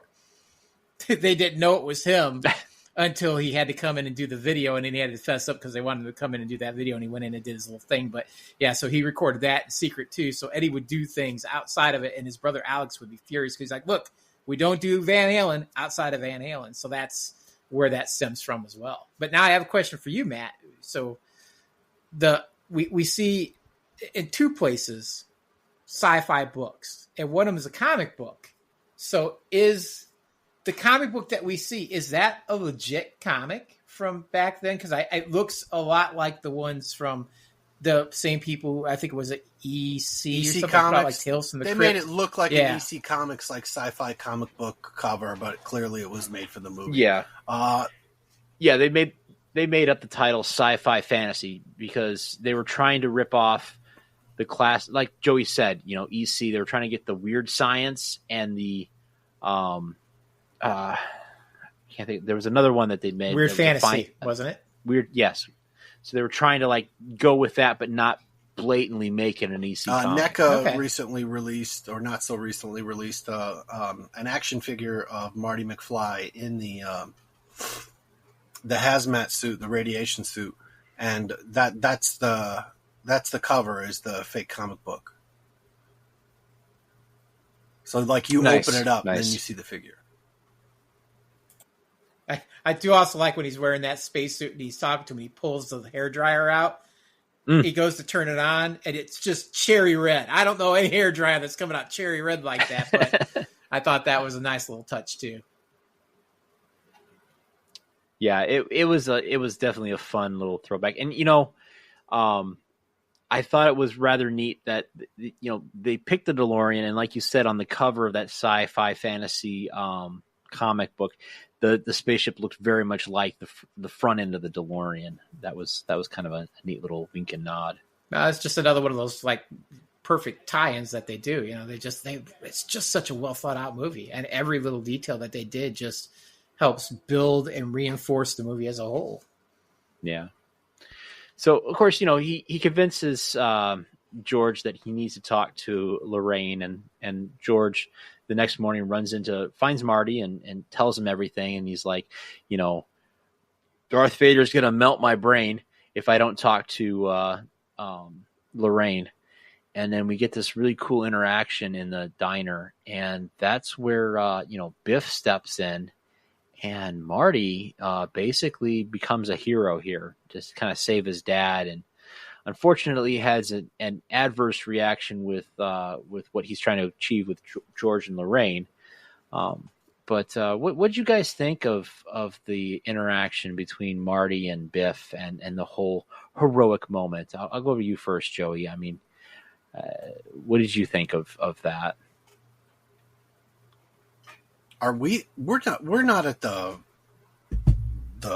fucking car yet, are we? Yeah, the manure. Oh, wow. Yeah, the sequence where he gets the skateboard from the kid and all that. Impresses the whole town. Oh, all I'm the girls thinking are about George over Marty. Their plan going afoul. No, okay, so this is the we're first talking about the diner sequence. With Biff. Yeah. He trips Biff up, and he goes, "Hey, what's that?" And then slugs him. And that's, of course, the only scene that you see Eric Stoltz. Oh, we do actually? How do we see Eric Stoltz in the diner? Because they never shot the scene where he hits Biff. So they ended up using the cut with Eric Stoltz hitting Biff. But it's like the back of his head. So it's like a split second. You just see the back of Eric Stoltz's head as he hits Biff and then takes off running. Or it could have been an Eric Stoltz stuntman. Could have been. Okay. Yeah. The invention of the skateboard is a lot of fun. We get to see a gag that we're going to see repeated in the second movie, where like Biff stands up and he realizes he's taller than he realized. We see that with Griff in the second movie, and maybe we see something similar with that with Mad Dog Tannen in the third film. Mad Dog Tannen. Yeah, oh god, it's probably that actor's best performance. That and alternate 1985 Biff was pretty good too. Mm-hmm. He got kind of like after middle age. We got to see him in a few more movies, but I feel like we really should have seen him on a whole lot more. This is a great chase sequence. I wasn't, you don't really know what to expect in this movie. It's the first time you're watching it, so everything's kind of clever, and everything. Everything's fun. If you're a little kid watching this, you're like, "Hey, kid, can I borrow this?" And he pulls the top off it and turns it into a skateboard, and he's like, "Wow!" And, after our shenanigans and our fun with manure, he gives the kid his skateboard back. So it's like it's all, you could tell that it's a movie produced by Steven Spielberg, and he probably was kind of pushing for certain scenes to be in the movie, because he always likes to have this all in wonder. Right, and of course he does over or underlay that that score as well, because you get like that heroic score as he's doing all the cool tricks with the skateboard and impressing the town and basically putting Biff in a spot where he can't get out of getting shit on. See what I did there? I did. By the way, Hot Wheels has released Biff's car complete with dung. What? Nice. Yeah, I'm not kidding. You can go to Walmart like right now, and it's not selling well. And there's plastic shit all over top of Biff's car. Yeah. I don't remember the model, but they say the model on the car. You know what? I did hear something about that. I heard it was on the news, and they said that the sales numbers turned out to be pretty shitty. Yeah. I imagine they are. They've gone all out. There's weird things like there'll be like a police car and it'll say like From the Crow, and I'm like, it's just a boxy like early 1990s, late 1980s police car. There's nothing cool about it. But then again, they're doing other movies where it's like, hey, it's like here's the Mutt Cuts truck or a van from Dumb and Dumber, and so I bought 2 of those. So one to open and one. I was going to ask.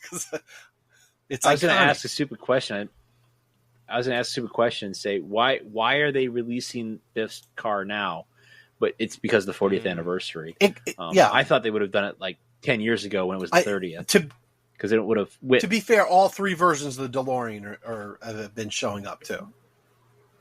Yeah. Now, of course, now is the time, because, 40th anniversary was, what, June 26th or something like that. So yeah, I'd have to say for anything in this movie that might look like it's a little dated, the score isn't one of them. Alan Silvestri just fucking knocked it out of the park, and everybody who hears it, like you could have not even seen the movie, and I think oh, that's Back to the Future. Yeah, it's very impressive. Right, and that along with the soundtrack, I thought the sound. I don't know. I've got a soft spot in my heart for Huey Lewis and the News, man. Well, then there's the 50s sounds too. We get to hear Sandman. Yep. Give me a dream. What other movies is famous for that? And it was before 1985. Was it To Kill a Mockingbird?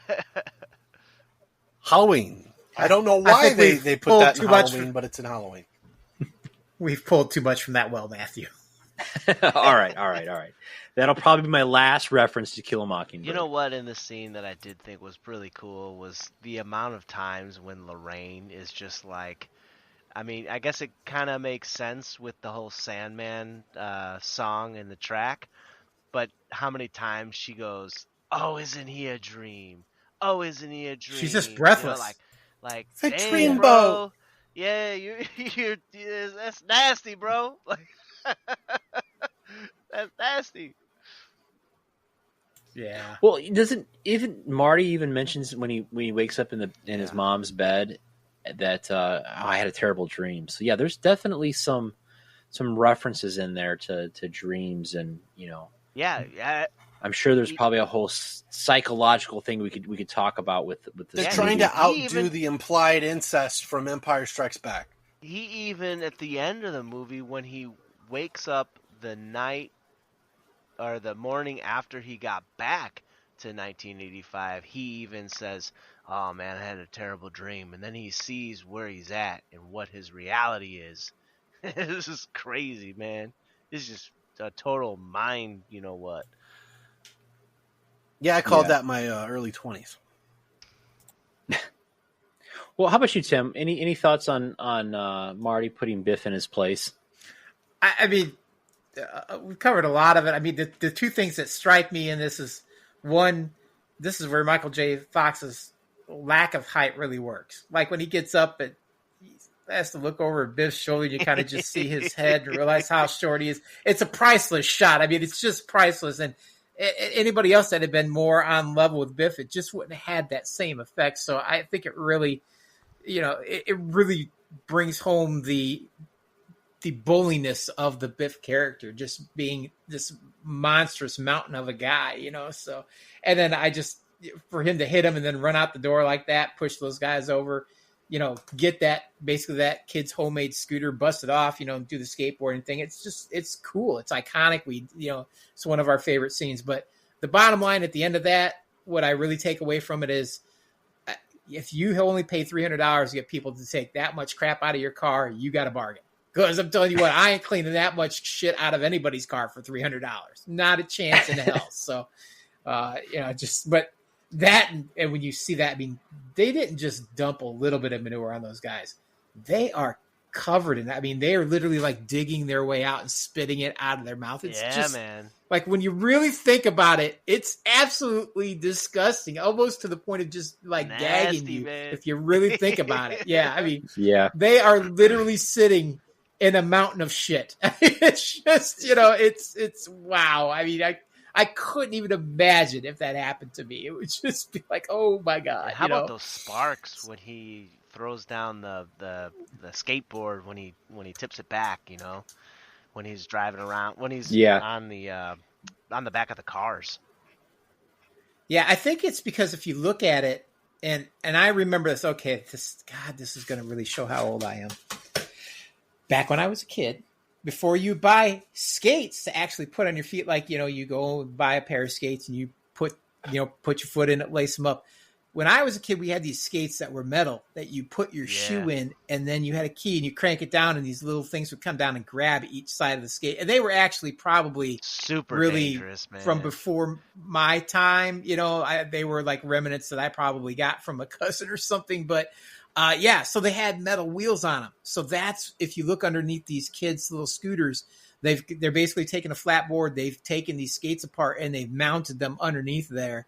And that's part of what's sparking, on there. Plus, they made the little brake pad that probably wouldn't normally be under there, just so that the skateboard would function correctly. And it's probably got nails sticking out of it. But yeah, it's because those are those metal skates that you clamp onto your shoe, and they had, for whatever reason, metal wheels on them. So that's why we're getting all those sparks. Make them like they used to. It's no, right. For sure. And that definitely is probably, era accurate. So but it made for a cool effect besides. So there you go, kids. There's a little lesson for you on how the toys used to be made back in the 50s when even I wasn't around yet. Like, but you know what, Tim? Tim, you have a brand new pair of roller skates, and I've got a brand new key. Yeah, thanks. You're such a nerd.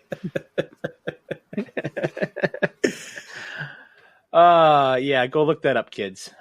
Anyway, so Lorraine's impressed by Biff getting knocked over by Marty, and poor George is just left, holding the notepad that says that he's Lorraine's destiny. And he kind of slinks away. Density, yeah. Yeah. But then, Lorraine manages to follow Marty back to Doc Brown's house. And, they're hanging out in the garage. And that's when Lorraine shows up and asks Marty to the school dance. Well, and, to be clear, that's when she Marty actually asked him to ask her. True. Yeah. I mean, it is the 1950s. Yeah. So his mom was right. She's like, his mom was right. I'd never ask a boy out to the dance, but I'd ask them to ask me to go to the dance. In my day, there wasn't any girls chasing guys. Like, bro. You just stalked them home. If there had been a tree outside that house, that's where you'd have found her.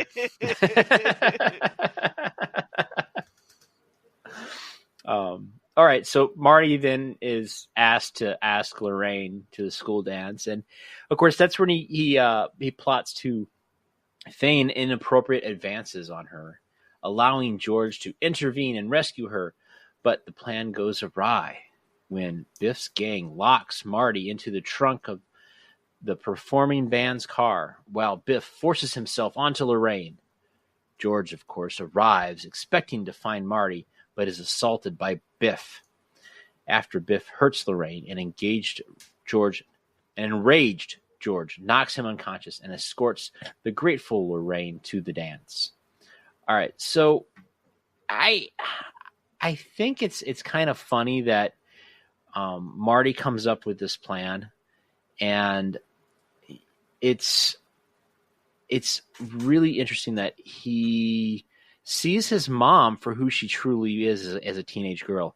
She's sneaking alcohol. She's smoking. She's trying to be cool by impressing this cool boy. Parking with boys, which leads more credence to what you guys were saying earlier about her deliberately changing in front of that freaking window, man.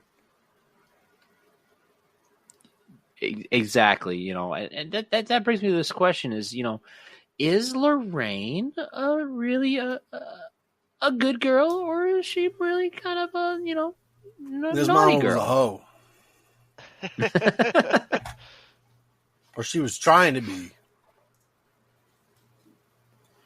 Could be. Tim, any thoughts on Lorraine's character? Yeah, I mean, this is a girl that's she's getting ready to graduate high school and is going to go off to college and find herself. I think she's in that stage of life a little bit. So she's definitely interested in expanding her horizons, and she's steadfast that Marty's going to be the one that she does it with until she kisses him for the first time, and then she's kind of like, this isn't right. Yeah. Something's wrong. Yeah, something's really wrong. And she's like, you kind of like kissing my brother. Do you know what I'm saying? He's like, oh, hell yes, I understand what you're saying. Now stop it, because I'm gonna have a lot of therapy you're gonna pay for in the future. But he's like, man, I don't know. It ain't like kissing your brother. It's like kissing your fucking mom, dude. What the fuck? yeah. And then following that up, I mean, what do we get next? We get the car door open, and he's expecting George, and who does he get, man? But the mountainous Biff pulls him out of there, and it's going to cause some problem. And we see George McFly. He was in there doing a little dancing and stuff, which I thought was kind of interesting. It's definitely a throwback to like the Jerry Lee Lewis, like Professor Kelp a little bit. But here's where I got a theory now. So, and I want to share this because I find it interesting that George goes out there to the car, he confronts and knocks Biff out, right? Like, this seems completely not in character. Right. Now, so I have a theory. Does anybody else have a theory on why he may have done this outside of just, wanting the girl? So, sorry, you went robotic on us there. Oh, sorry. So I said, do any of you guys, before I lay my theory on you, do any of you guys have a little theory as to why you think George's character has changed so dramatically, and saying why did with his regard to dealing with, why did he all of a sudden, this is the point where he musters up the courage to take, to punch Biff and save the girl? Well, I have a little bit of a theory. I have a Doctor Who theory, and then I have a psychological theory. But I want to hear your theory first, okay, before I give you either one of mine. And I think this is I don't know if this is really, really well thought out by the writers, or whether this is just dumb luck. But we gotta kind of jump to the other movie. So let's go to 2.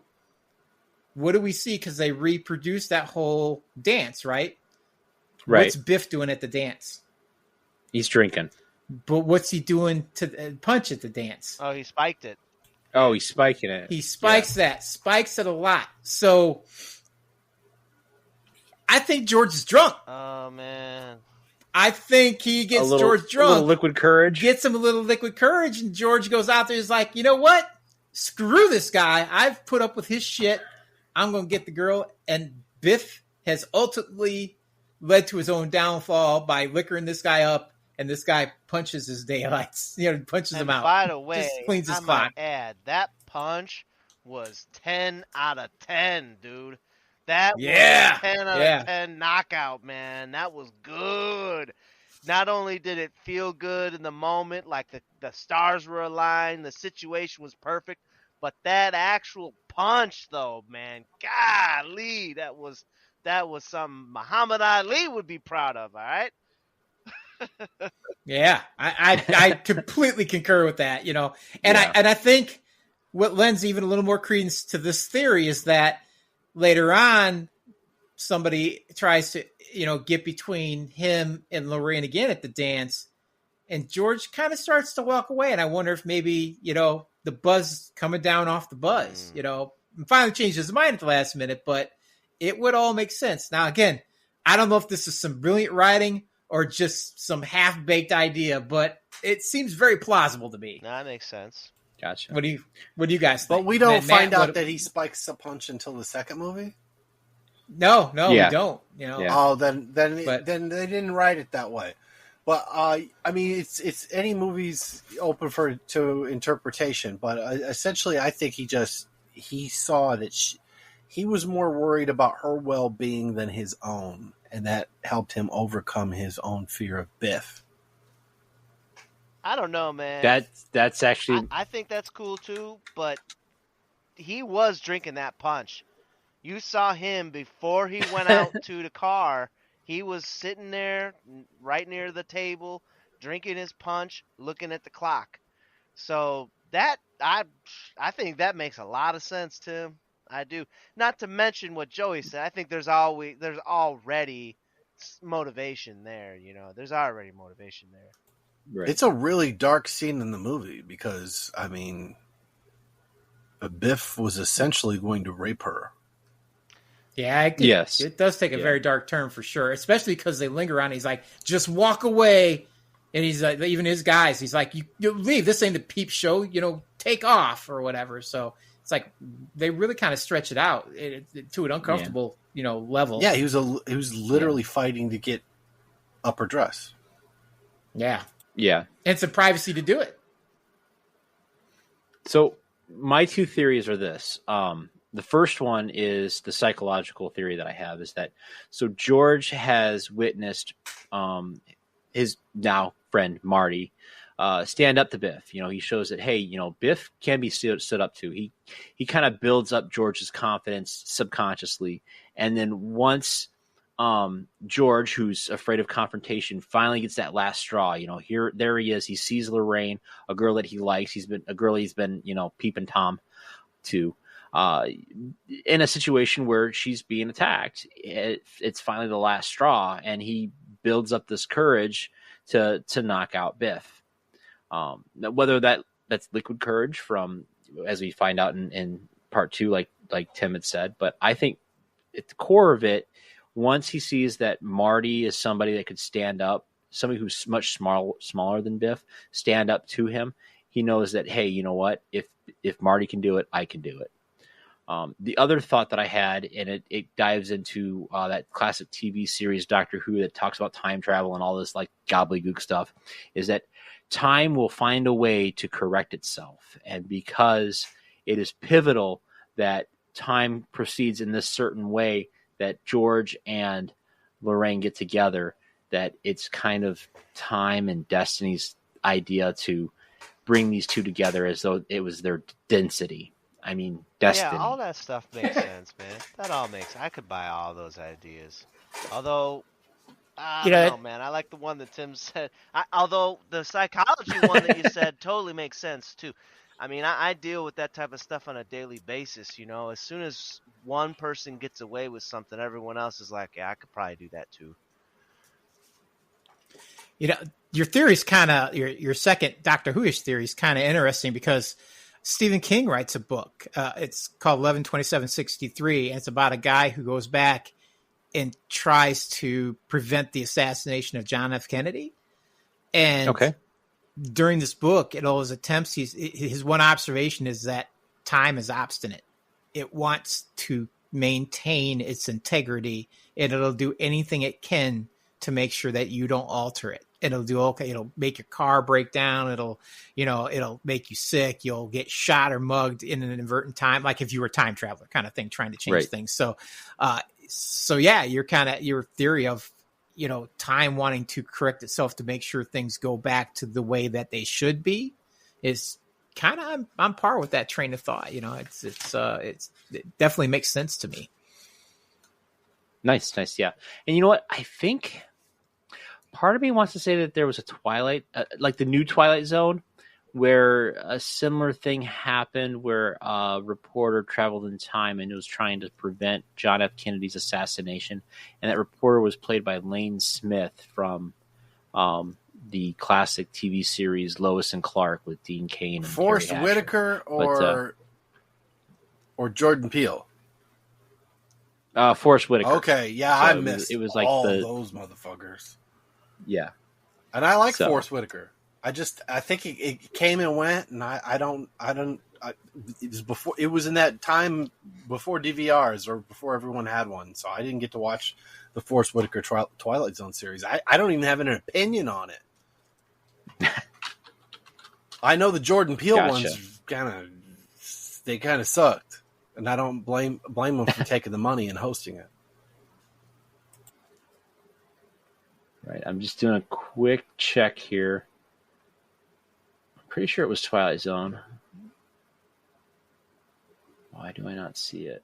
Oh, no, what? It wasn't Twilight Zone. It was The Outer Limits from 1995 to 2002. So the new one. What's the name of the episode? Hold on a second here. I might have it on my DVR because I've got a backlog of like 18 episodes of 1990s Outer Limits. Let's see, 1990.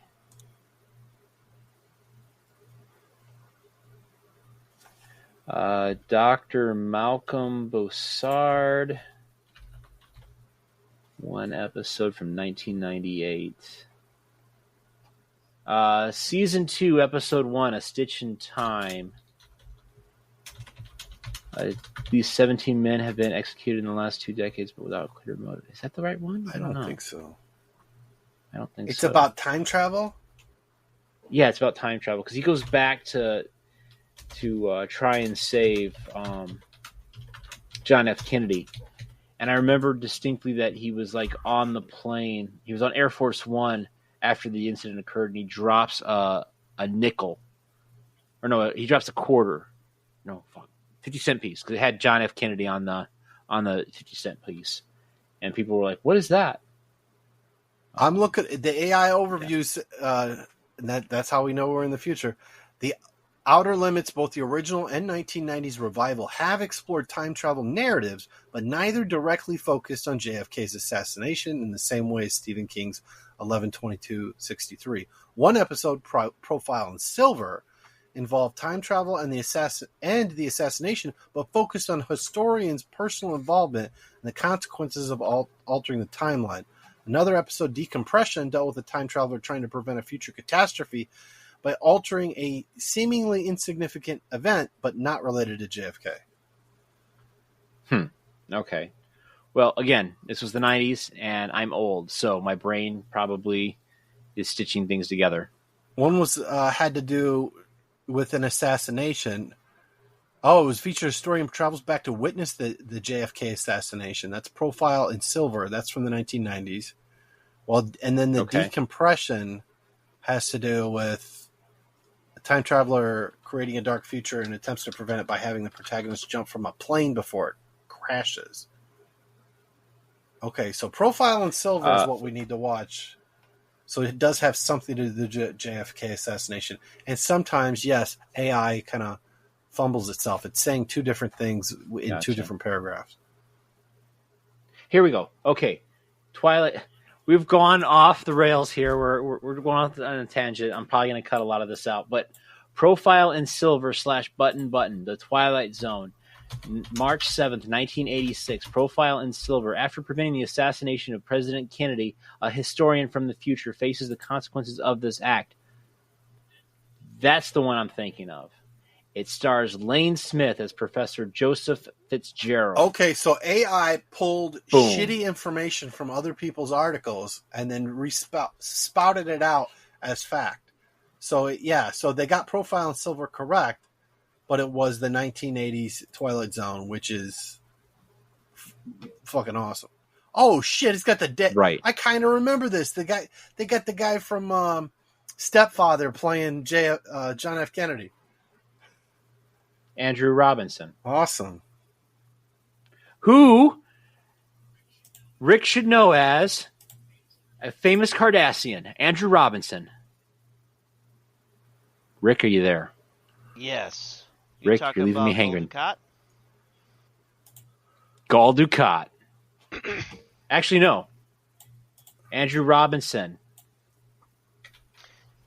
Deep Space Nine. My bad. He's not the stepfather. Let me see. He's the dad from Hellraiser 1. Yes, but he was also a famous Cardassian on Not a Kardashian. Deep Space Nine. A Cardassian. Cardassian. He was a tailor. He was hung Kim out with the doctor. Kardashian. Oh yeah, that's was Come on, Robert Rick. Kardashian's Garrick. brother. You know the guy's name. I said his Garrick. Yes.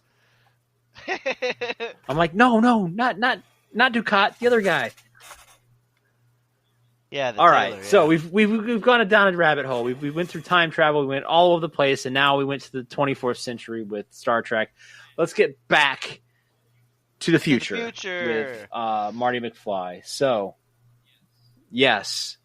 So Marty's locked in the trunk, and George is being held by Biff. Have you guys ever George been Knox. in the trunk of a car? Yes. Oddly enough, I have yes. too. Yes, I have. It was a thing in the And 80s and 90s.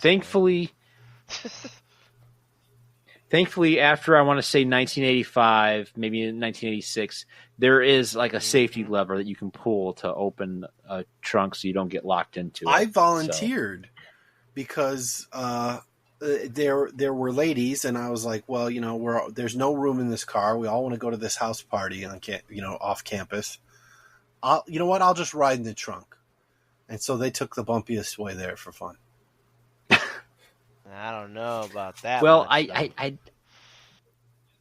I was to say you've done a lot of stupid stuff for girls. I don't even remember and- who the fuck I was with going to the party. I just remember the asshole saying, let's take full advantage of this situation and take the long way to the party. I was just like, I thought this was 5 minutes away. They're like laughing and just driving around the block. Yeah. the part of that. Well, thankfully, No, I was going to say the part of that scene that I thought was jarring was the racial slur that they threw out there, man. Like, I don't know, man. I every single time I watch that, I'm like, bro, I don't remember. I don't is- think they said the N-word. I think didn't they say No, something else? They said, I don't even want to say it, man. They said the S word rhymes with The S word. pook. So, rhymes with am I Heine. right? Pook. Asial That's like spook. I don't They know. called him a spook. Yeah, that is old time. That is really old timey now. I think I mean, there's an Anthony Hopkins kinda- movie where he's wrongly accused of referring to an absent student with a racial slur, but he actually didn't know the race of the absent student because they never came to class. And he said, now I'm questioning whether they're real or are they a spook, as in a ghost. And and he gets fired because he finds out, like, the classmates are like, oh, he was referring to the black student as a spook when in fact he didn't mean that at all. So that over time, certain racial slurs, like, people don't even know what the fuck they mean. Kappa, isn't that one from Lethal Weapon 2?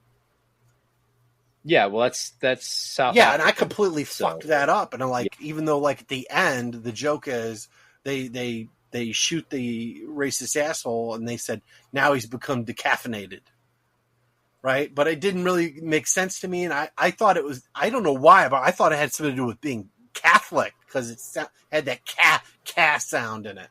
But no, it was like Gotcha.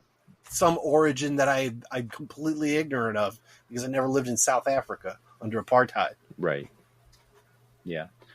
All right. Well, anyway, so Marty's, locked in the trunk, and as we know now, and after 1985, you can basically get out of a trunk easily, but not in 1955. So the band has to free Marty from their car, but the lead guitarist injures his hand in the process. So Marty, after running to go check on his dad and mom, discovers that George has knocked out Biff and basically has he's rescued Lorraine. So he goes to the dance with Lorraine.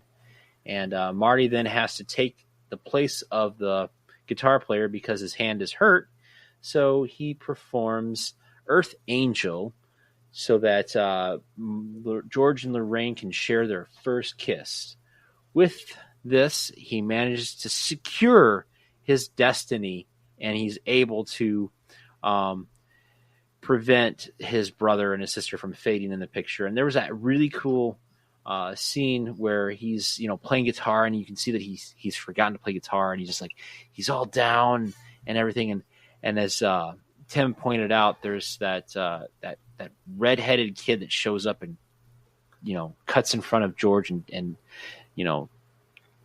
takes Lorraine and dances with them. And of course, that's again a point where George is now acting out of character, and he's got the confidence, and he goes over there and he tells the guy, "No, I'm taking this dance," and he just kisses Lorraine, and instantly Marty is resurrected, and you can see the photograph as the timeline is now set back into its proper position.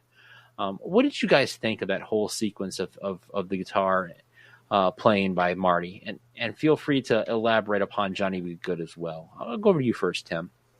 I really liked that scene. I mean, obviously, it wasn't because I'm a guitar player, but I liked the idea that he goes up on stage to play the song with the band, starts playing very simply, and it gets to the point where the picture's almost empty, and the hand starts basically becoming, transparent. And that's why you start to hear him miss the chords and he can't play. It's not really a matter that he's tired. It's just that he doesn't have the physical form anymore. He can't press the strings. He's starting to basically, leave this plane of existence for the most part.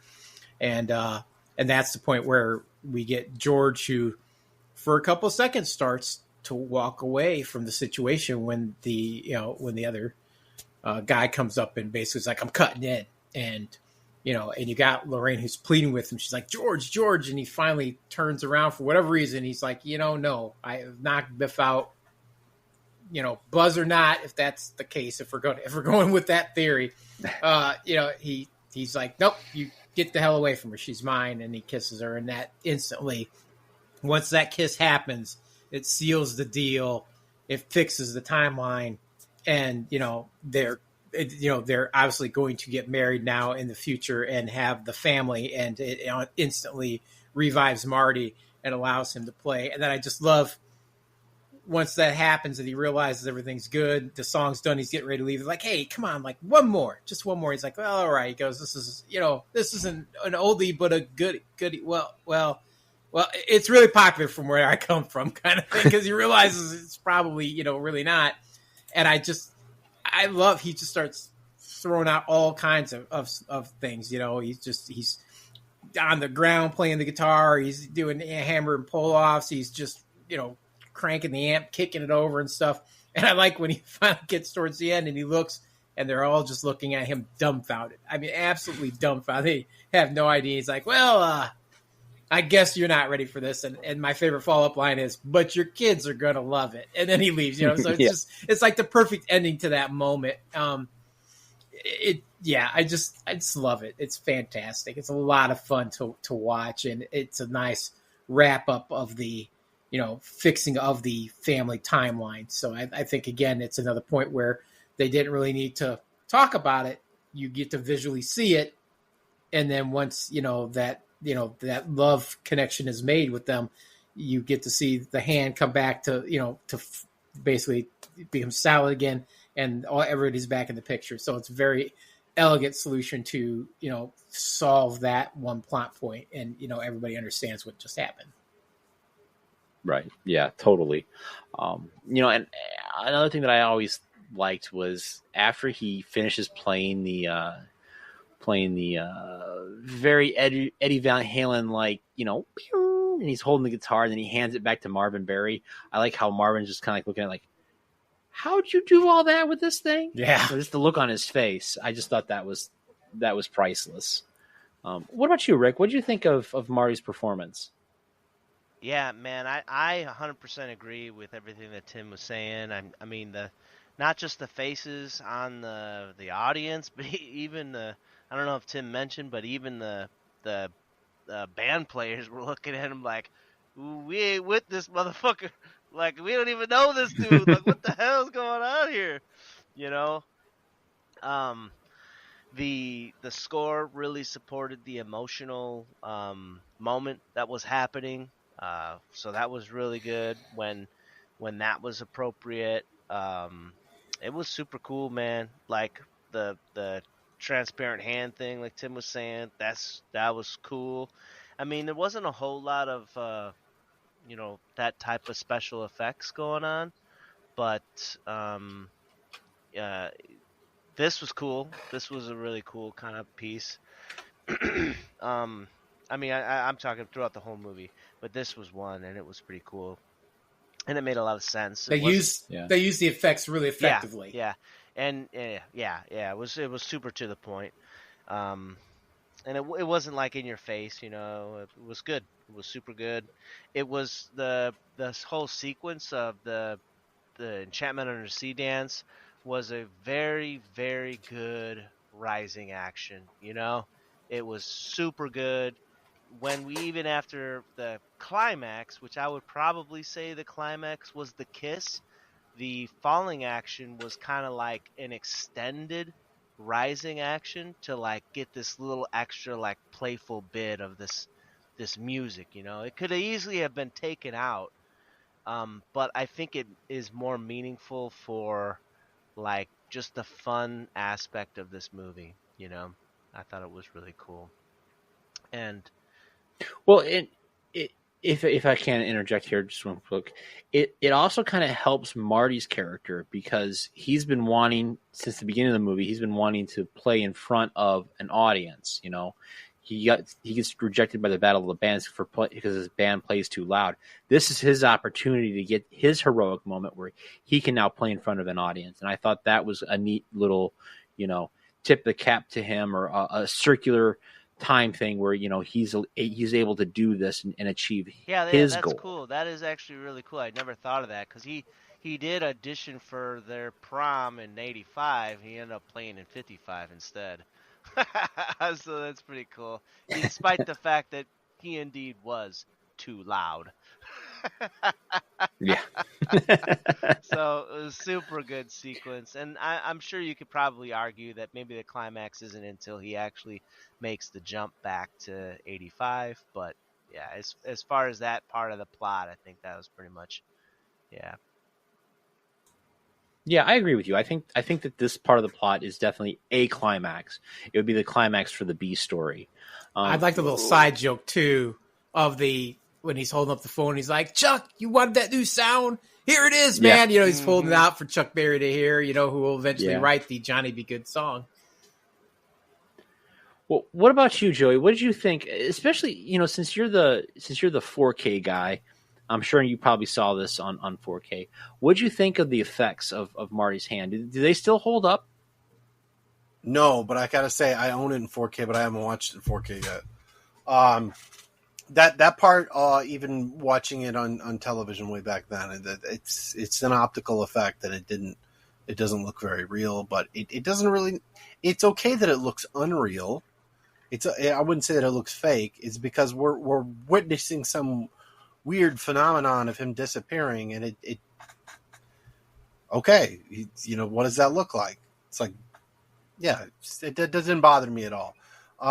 There's some other scenes in the movie where, like, the superimposed, fire that they're standing on, there's the real fire, and then there's the fire that kind of just, appears, like, showing up between their legs and stuff like that. There's different things in the movie that they look like a special effect, and we're really kind of spoiled now, but it's still movie magic, and if you're not looking for it, it still looks cool. I don't have any real gripes with this movie. The lightning in particular, anything with electricity looks fucking amazing, and I love it. So it is what it is. It's like sometimes it's nice to see an old way of achieving something, and it's okay that it doesn't look completely real, because I mean, it's a fucking movie about time travel. Right.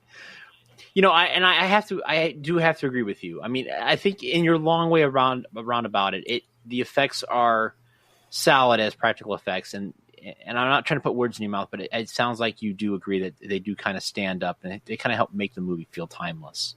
Am I wrong in that? In surmising the that? movie itself is a time machine because you're seeing a different way of way movies were made. 1985 is now like very far in the past, and so it's not just nostalgia for anybody who's never seen the movie and didn't grow up with it. It's still showing them a world that they didn't know before they were born, kind of like what Marty's experiencing in 1955.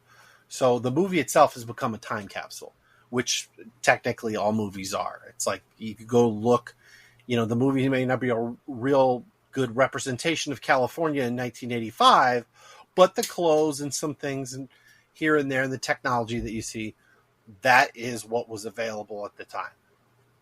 So even though it's not a documentary, it's still showing things that were of the time. The cars, the clothes, the music. Right. That leads to an interesting question, Joey.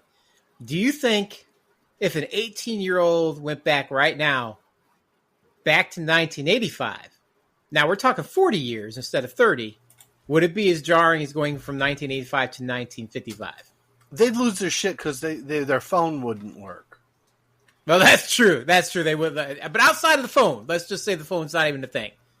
Like, I don't feel like it would be that jarring between the two outside of the phone. Well, thing. You got to think they wouldn't be going back to 1985 because it's the 40th anniversary. So they would be going back to 1995. That would be 30 years ago, Tim. I said 40 years instead of 30. I made that differentiation. But let's be real. If we're gonna stick with the other movie, okay, they're going back to 1995, which doesn't seem all that long ago, does it? No, but I don't think it would feel that like the 50s was such a. I mean, the culture between the 50s to the 80s, I feel like it's so significantly different than the 90s to now. There was a lot more advancements. Yeah, I think they're gonna run into the one guy. He's gonna have a giant phone, and nobody else has one. Yeah, there's gonna be like a business guy with a fucking brick, or the bag phone, or somebody with an older car phone or an older bag phone, and that's it. Yeah, and they're gonna be like, and they did shitty cable TV. I mean, they're going to lose their mind. I think there definitely has been changes for each group of whether we're talking the 30 years between 85, 55 and 30 years, say, 25 and 95. I mean, yeah, it's crazy. It's crazy to think about, but yeah, you had a lot of technological advances between both of those 30 years. And yeah, there's definitely a strong case for anyone who is from this time period and they're in high school to go back to 95. Ooh, I would imagine it would be a culture shock for them. Like you said, who's running a modem in the background? That is the difference right there. Matter of fact, in 95, I don't even think yeah, in 95, modems weren't even that popular until probably 99. Oh, no. We had 95. We had AOL. We had computers with modems built into it. Popular, man. We were rocking 2 14, 4, and 28K modems, man. There were kids in my high school before we could drive, and after that had Prodigy, and then America Online later. Yeah. And I had CompuServe, and then I had America Online. There was a lot of people had it, but not before.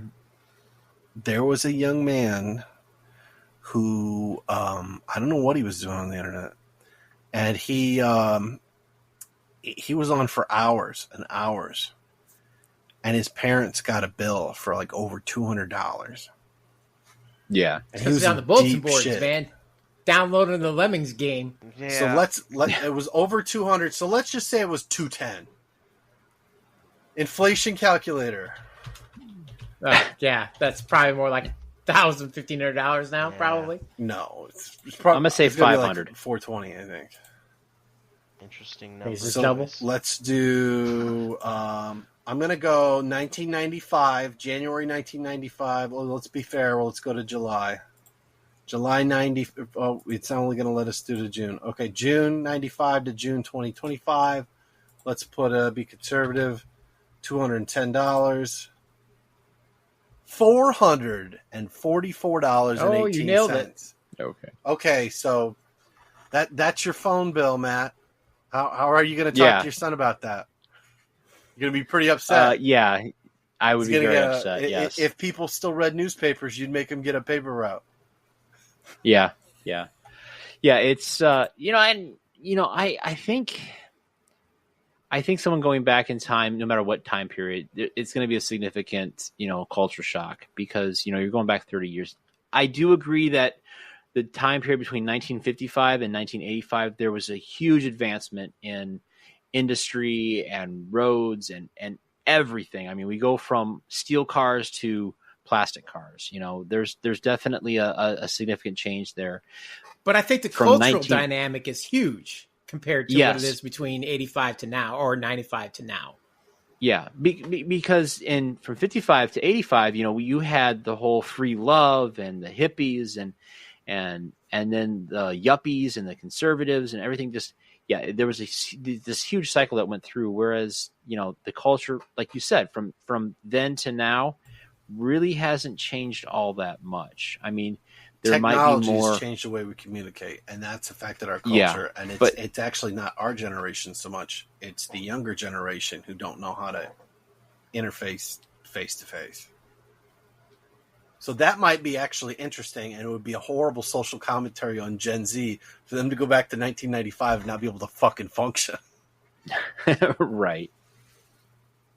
Well, anyway, traveling back to 1955, Marty's now no longer, his future is no longer in jeopardy, and so he hurries to the courthouse to meet Doc.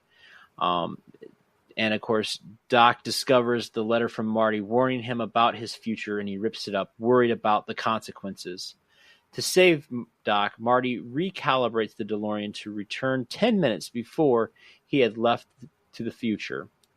The lightning strikes, sending Marty back to 1985, back to the future, but the DeLorean breaks down, forcing Marty to run back to the mall. He arrives as Doc is being shot. Now, is it just me, or wasn't it like a 2-mile hike to get from where the mall was at in 1955 to downtown Hill Valley? He was out of breath when he got there. Yeah, but still, I don't think he could cover a 2-mile distance in the time that it took the Libyans to get there to shoot Doc. The time. This is the only thing that kind of niggles at me. I don't know, man.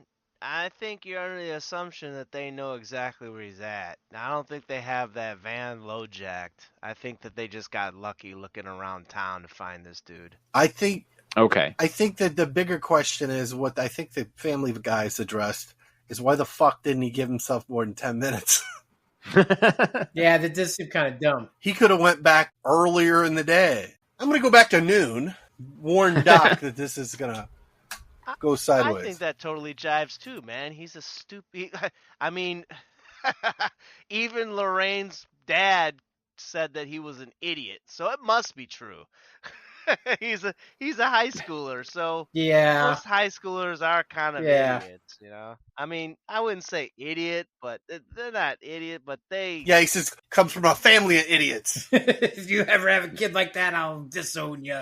Yeah, that's what he said. It comes from a family of idiots. Lorraine comes from upbringing. I mean, they're high schoolers, man. They make mistakes.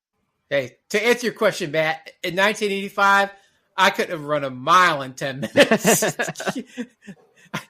That's where, we'd have to run the mile every year for gym. Yeah. I would run about halfway around, wait till I got to the scoreboard. I would sit, I'd find one guy, I'd watch him go around 4 times, and I'd get up behind him after the 4th one and go the rest of the way around. That's how I finished my mile. I think my fastest mile was ever like an 8-minute mile. So, yeah, you're right. It would take 16 minutes for him to get to the mall. Yeah. Yeah, and I mean, Marty's a lot of things, but like, super athletic, not one of them. We're checking that box as, no, NA. Doesn't have the skateboard.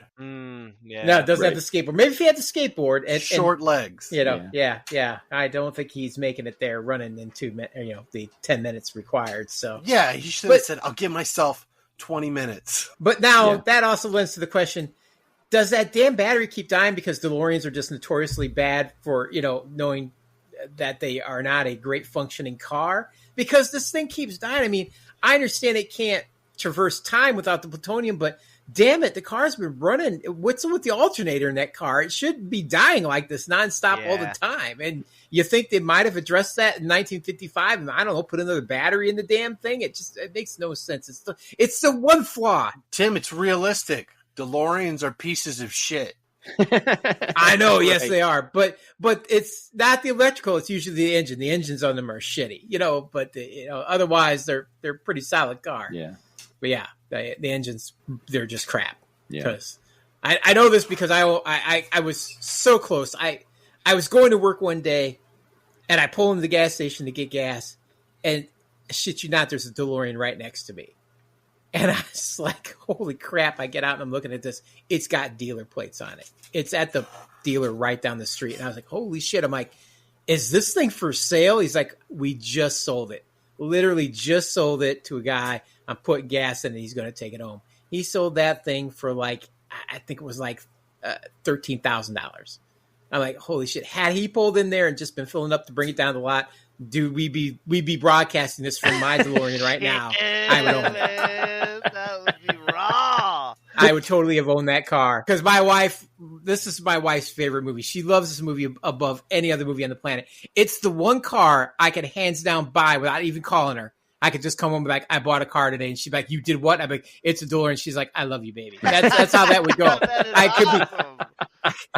I could totally not get in trouble for owning this car, But the mechanic, he's like, yeah, he goes, these things are crap. He goes, the engines in them are horrible. He goes, but you can pull this engine out and put this, you need like a Honda engine or something. Fits right in there. He goes, once you do that, this thing will be golden. It's just like, oh, man, I just missed buying this thing. Nice. Oh, my God, man. Yeah, some rich guy in town died, and he had a DeLorean and a Lamborghini Countach. I shit you not, in our town of all places. And I seen that Countach after the fact a couple times before somebody bought it and moved it on down the road. But I was like, oh man, I just missed that DeLorean by like an hour. Wow, I had no idea it was, and I passed that dealership every day. Oh my God. So, man.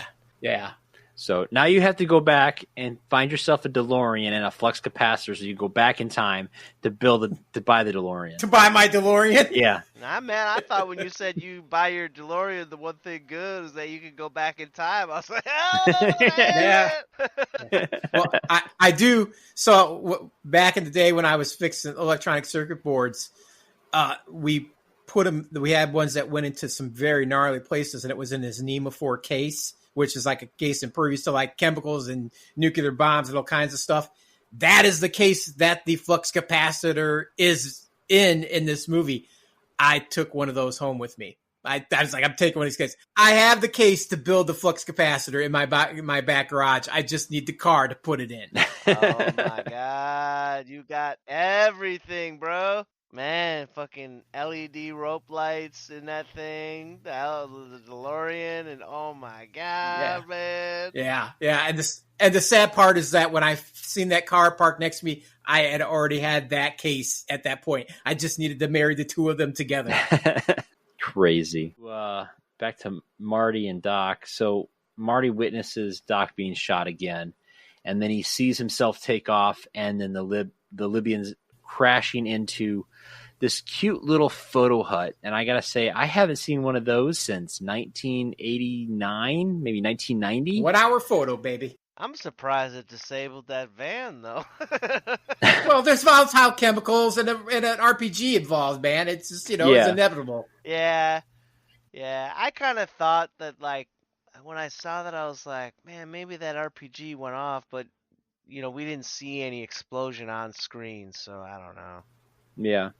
I have, like, I don't know, being old, your memory cheats, and I had this distinct feeling that the RPG went off, and I remember it blowing up. Maybe I'm thinking of some other movie. That's what I figured would have happened. I think that RPG would have gone off. They might not have shown it on screen, but the dude had his fingers on the trigger, man. The question is, did those guys just get knocked out? I think they were on fire. They're gonna wake up. Yeah, I mean, you think they'd wake up and chase down Doc the next day? Nah, because that thing was totally engulfed in flames, man. Yeah. So Marty's at Doc's side, and he's grieving his loss. And, of course, that's when Doc sits up, revealing he had pieced Marty's note back together and is wearing a bulletproof vest. He takes Marty home and departs to 2015 in the DeLorean. Marty wakes the next morning to discover his father is now a confident and successful science fiction author. His mother is fit and happy. His siblings are successful. And Biff is a servile valet in George's employ. As Marty reunites with Jennifer, Doc suddenly reappears in the DeLorean, insisting they return with him to the future to save their children from their terrible fates. So I don't know if you guys noticed, but when Doc shows back up that morning, did you happen to notice the driver driving the DeLorean when it pulls in and hits the garbage cans? It is clearly a stunt guy, and he's wearing a Christopher Lloyd mask, and his hair does not look at all correct. I'll have to keep an eye out for that. Yeah, so that was the one blatant thing I noticed at the end of this movie. I could see them not letting an actor impact even a simple prop as some garbage cans. I could see them. They're not going to let him do that. Yeah. Right. But what did you guys think of the changes to the timeline that Marty ended up doing? What did you think, Rick? Nah, I thought it was cool, man. I thought it was super cool, especially because, that was a very long payoff. I mean, the movie wasn't really short, especially for back then. It was kind of a long movie. It didn't seem long. I mean, it was really flowed really, really, really nicely. But that payoff was from the first 10 minutes to the last 10 minutes, where you see the way that Marty's family lives, and what his changes, his adventures in 1955 yielded, and the positive net change that happened pretty much across the board. I don't really know if there was really any negative changes, unless you're like a Biff fan or something like that. But yeah, I mean, the house, the relationships between the siblings and the parents, and everyone's career, and even the relationship that the sister had with her romantic interests. Was it Greg or Craig? It could have been both, she said, or something like that. Like she's dating multiple people at the same time, kind of thing. So it sounds. I guess maybe that could be a bad thing, but it sounds like. I mean, even at the truck. You know what I'm saying? That super cool truck that he was like, oh man, that would be super cool. We can go camping. Even the relationship that he had with his mom. Yeah. His mom, like 180 with Jennifer, from I don't like that tramp to, hey, you're supposed to be going with Jennifer camping. Yeah. So it's like, I like that girl. She's a nice girl. yeah. I mean, it's just in general. I mean, the relationship that George had with Biff was, I would probably say a really good payoff. A real good payoff, man. All in all, super cool, especially the little thing that Doc uses to power the the DeLorean. What was the name of it? Mr. Fusion. Mr. Fusion. It's all good, man. It's all good. I like the payoff. The payoff was like, a chef's kiss. You know what I'm saying? It was good. What about you, Joey? What did you think of the finality to this new timeline? Well, it's the super happy ending, and then it sets up for a new adventure. So it got you excited. Like it had a payoff. You got a happy ending, but then they left the suspense for more. I liked it. I thought it was real interesting that he I think it was his father's advice that which I think was said to him off camera, and then he gives that to his own advice from his father to his father in 1955, and then he hears it repeated back to him in alternate 1985, not the positive alternate 1985, where Right. he's telling him, if you put your mind to it, you can do anything. Yeah, it was definitely the positive, happy ending that you're looking for in a great film. Tim, any final thoughts on the ending of the movie? Yeah, I mean, I think in relation to your question, there had to be changes because you can't interfere that much in the past and not expect there to be changes. But it's a solid reflection upon his upbringing. Like he had a positive upbringing. He had a positive outlook on the way he wanted his life to be and what he wanted his parents' life to be, and he inadvertently made that come to fruition. So it wasn't anything that Marty purposely did. I mean, he's just trying to, fix the things that he accidentally screwed up along the way. But in doing so, he fixed not only his life, but his entire family's, so it turned out really good for him.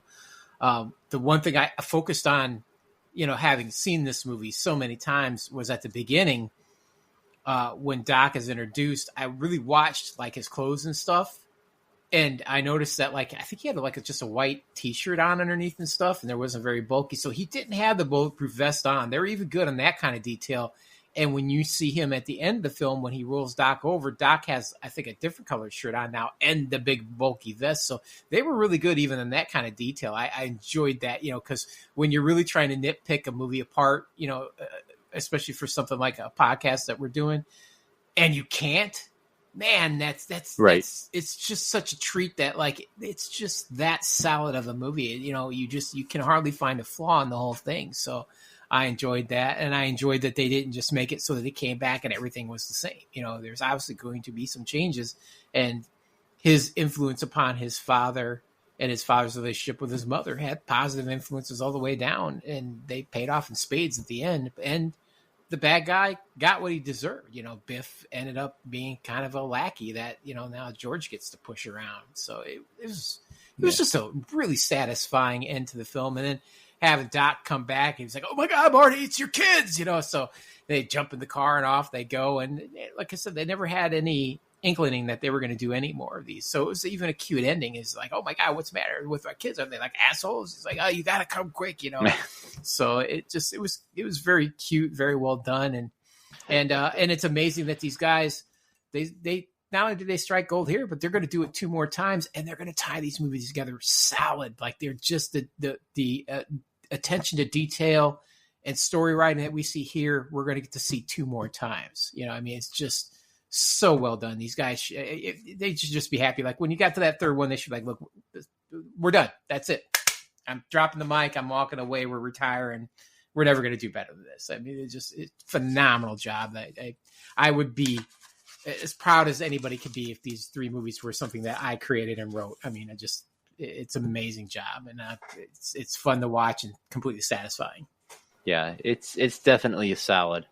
And of course, the one last thing that I just wanted to comment on is, he changed. He had such a positive force through everything, but there is one negative thing that I have to point out that he changed, and it's no longer the Twin Pines Mall; it's the Lone Pine Mall, because he had to go and murder a tree.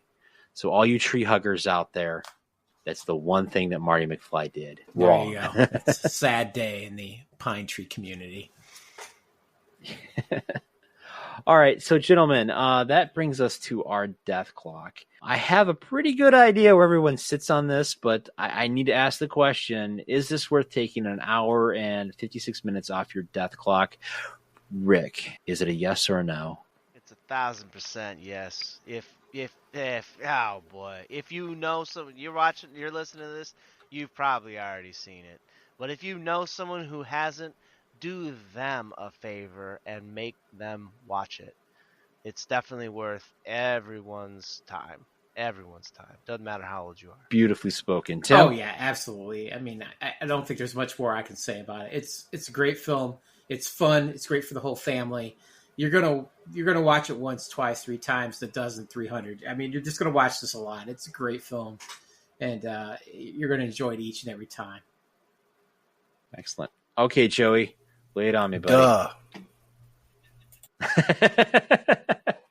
A man, a few words. That's what we love about Joey. All right. And I am in agreement that this movie is definitely worth taking time off of your death clock numerous times. Like I said, I've owned this movie in several formats, VHS, DVD, Blu-ray.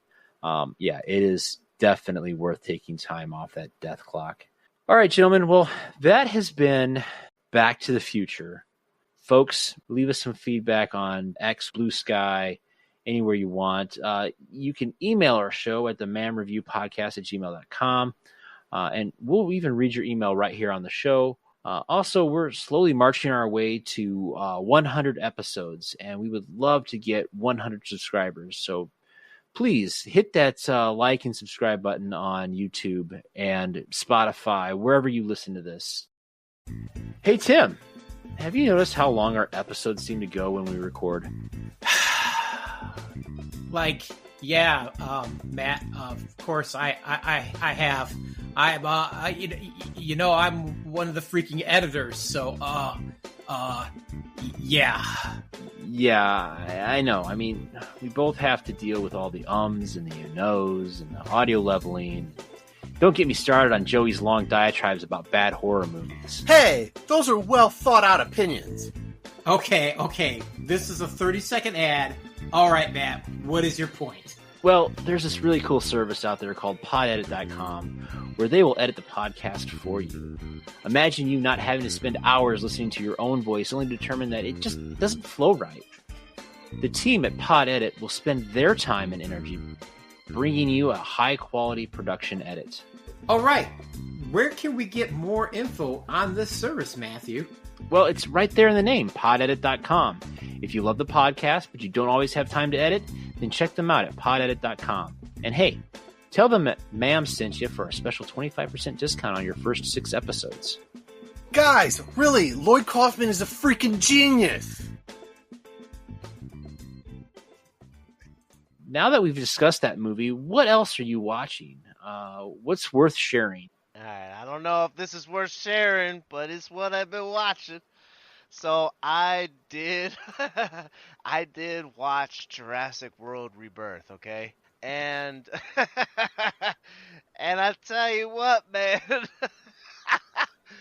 You know what? This is okay. If you are into Jurassic stuff, then maybe go see it. This was like a complete ripoff of, I think it was like Jurassic Park 2 or 3.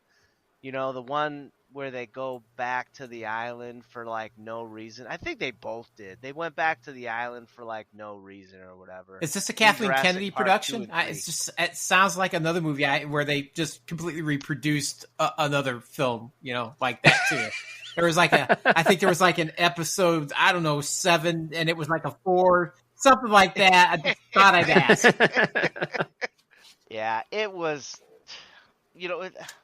I guess it would have been cooler if they would have ripped off one that actually worked, but instead they ripped off one that was bad, so it pretty much made it worse. I don't know, man. It was like Jurassic Park on easy mode. I was like, this is freaking Jurassic. This is like a bunch of dinosaurs, man, and everyone's able to do everything and not have any consequences. It's like, what the fuck, man? People should be dying left and right. It didn't make any sense, man. I was like, what the hell? However, the good stuff that I've been watching, I still haven't finished. I left my A-rank party to help my former students reach the dungeon depths. That just rolls right off the tongue, you know that? And this one I was watching, and I went all the way through with this one. It's only one season, but it's short and everything like that. But I got a cheat skill in another world and became unrivaled in the real world too. It's a real good anime. Rick, I'm never even going to type these in. I'm going to get bored about halfway through. Like, screw it. I'm going to find something much simpler. I mean, don't want me to give you the translated version. That's even worse. But actually, they're both like phenomenal animes. It's definitely worth watching. But yeah, That's pretty much mostly everything I've been watching. I've been playing a lot of the Night Rain game that I put a video out just last week for, doing some solo runs. For those of you who know what I'm talking about, beating the game solo, all the bosses. It's crazy. But yeah, it's good. Good times. Nice. All right. Well, Joey, what are you watching? I saw Superman, and I liked it. I didn't love it, but I liked it. I saw a couple of movies that are streaming right now that are a little lesser known. I watched The Luckiest Man in America, which is streaming on AMC Plus, and it stars Paul Walter Hauser and Walton Goggins, and it's based on a true story. It's the guy who figured out how to win the game Press Your Luck in 1984. Spoiler alert. The real life guy, like, he has like further adventures that are like way wilder than what happens in this movie, which is highly dramatized.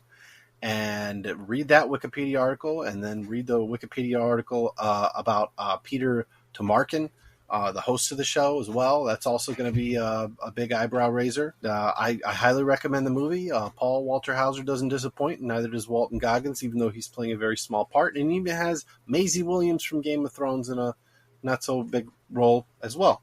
Nice. Well, how about you, Tim? What have you been watching? 2 movies I watched this week outside of Back to the Future. I watched A Working Man with Jason Statham, his latest one. Not as good as The Beekeeper, but pretty decent. Story's a little convoluted. Could have been pared down a little bit, made it a little more streamlined. It made for a better viewing, but overall, not a bad film. Pretty much what you'd expect from him. So worth watching if you're into the the action films and into watching what he does. The other one, I watched a funny little movie called Zombie Repellent from our friends in New Zealand. It feels pretty much like it's a little bit of an independent film. So, I like zombie films. I happen to run across this thing. It's all right. It's entertaining. It's cute for what it is. It's about a couple on their way to Vegas to elope and get married, and they get stuck in this little town full of just all kinds of crazy people and zombies. So, I'm not going to tell you to run out and watch it, but if you got nothing better to do and you want to watch a cute little film, it's worth your time. It's a little over an hour, so I think you can find it Tubi and Plex if I remember correctly. So check that out. And then Nice. Unfortunately, we've lost 3 major actors in the last week, basically. Who were popular in 1985. Yeah, very much so. But we've lost Malcolm Jamal Warner. We've watched, Terry Hulk Hogan, and we watched, Ozzy Osbourne. We've lost him as well. So I was going to, line up this weekend as tribute to these guys, watch a little bit of Jericho, so I started that, kind of fell off a little bit, but I'm going to go back, watch it, get a little bit more Malcolm Jamal Warner in there. I too have queued up, found my copy of Trick or Treat, so I can watch Ozzy as a reverend, which is just wrong in so many ways, but yet so right. And thought I'd give that a try. And then for old Hulk Hogan, again, as we were talking earlier, I think I'm going to set up myself and watch a little bit of Suburban Commando. So little tribute weekend, if Nice. you will, is going to be my viewing this week, I think, coming up. I can't wait to find out how much you could finish of Suburban Commando before you find something better to do. Well, I mean, he's got about a dozen movies that he's done, but I'm not a Rocky fan, which is probably his best one. So outside of that, it gets pretty thin after that. But want to give want to do my tribute best here. Although maybe I'll pull up. I think he was in a couple A-Team episodes, so maybe I'll pull up an A-Team with a minute and watch that instead. Then it's only 30 minutes. I'm just going to send There you you go. a clip of him in Thunder in Paradise, the TV series. All right. Well, there we go. Like I said, it's Yeah. a little bit of a thin lineup of movies and television that he's done. So you got to pick the best of the worst. Well, unfortunately, I haven't watched anything new lately. I've been still trying to catch up on my How I Met Your Mother, so I'm probably around like season 4 or 5 right now. So fun series to watch. Just it's nice to go back and think of a simpler time when Neil Patrick Harris was trying to pick up chicks in a bar. So, but yeah, that's about it.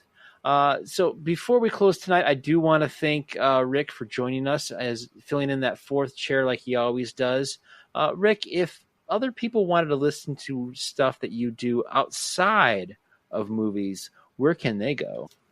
So I have a YouTube channel. I talk up games. I give tips and tricks and stuff like that, information. Primarily Souls-like games and tactical RPGs. So things like Bloodborne, Dark Souls, Elden Ring, and now Night Rain. And tactical RPGs like Fell Seal, Tactics Ogre, those type of things. And soon, probably next month, after this drops, I think it's next month, we'll get the re-release of Final Fantasy Tactics. So I'm really looking forward to that. That'll be pretty fun to put out some videos for that. But that is Dungeon Master Elite. That is the YouTube channel. There's no spaces. It's just Dungeon Master Elite. And you can check out my All videos right. on there. Well, thanks everyone for listening to Middle Age Movie Views podcast. We hope you enjoyed our review of Back to the Future. And hey, if you liked this review, then why don't you go forward into the Back to the Future franchise and listen to our April Fool's episode of Back to the Future 4. Yes, that's right. We wrote an entire episode and did a completely bogus review on a movie that doesn't exist. But hell, we worked really hard and it turned out pretty decent. So you might find it pretty entertaining. And if you did, like, subscribe, leave us some love, leave us some comments, tell your friends about it. Let's get the word out. And hopefully we can make Matt's dream come true of hitting 100 subscribers before we hit 100 episodes. Follow us on Facebook, X, Blue Sky, and Instagram. Thanks Have a for comment or listening. suggestion, then Stay cool. email the show at Bye. mamreviewpodcast@gmail.com. Maybe that's the message of this film.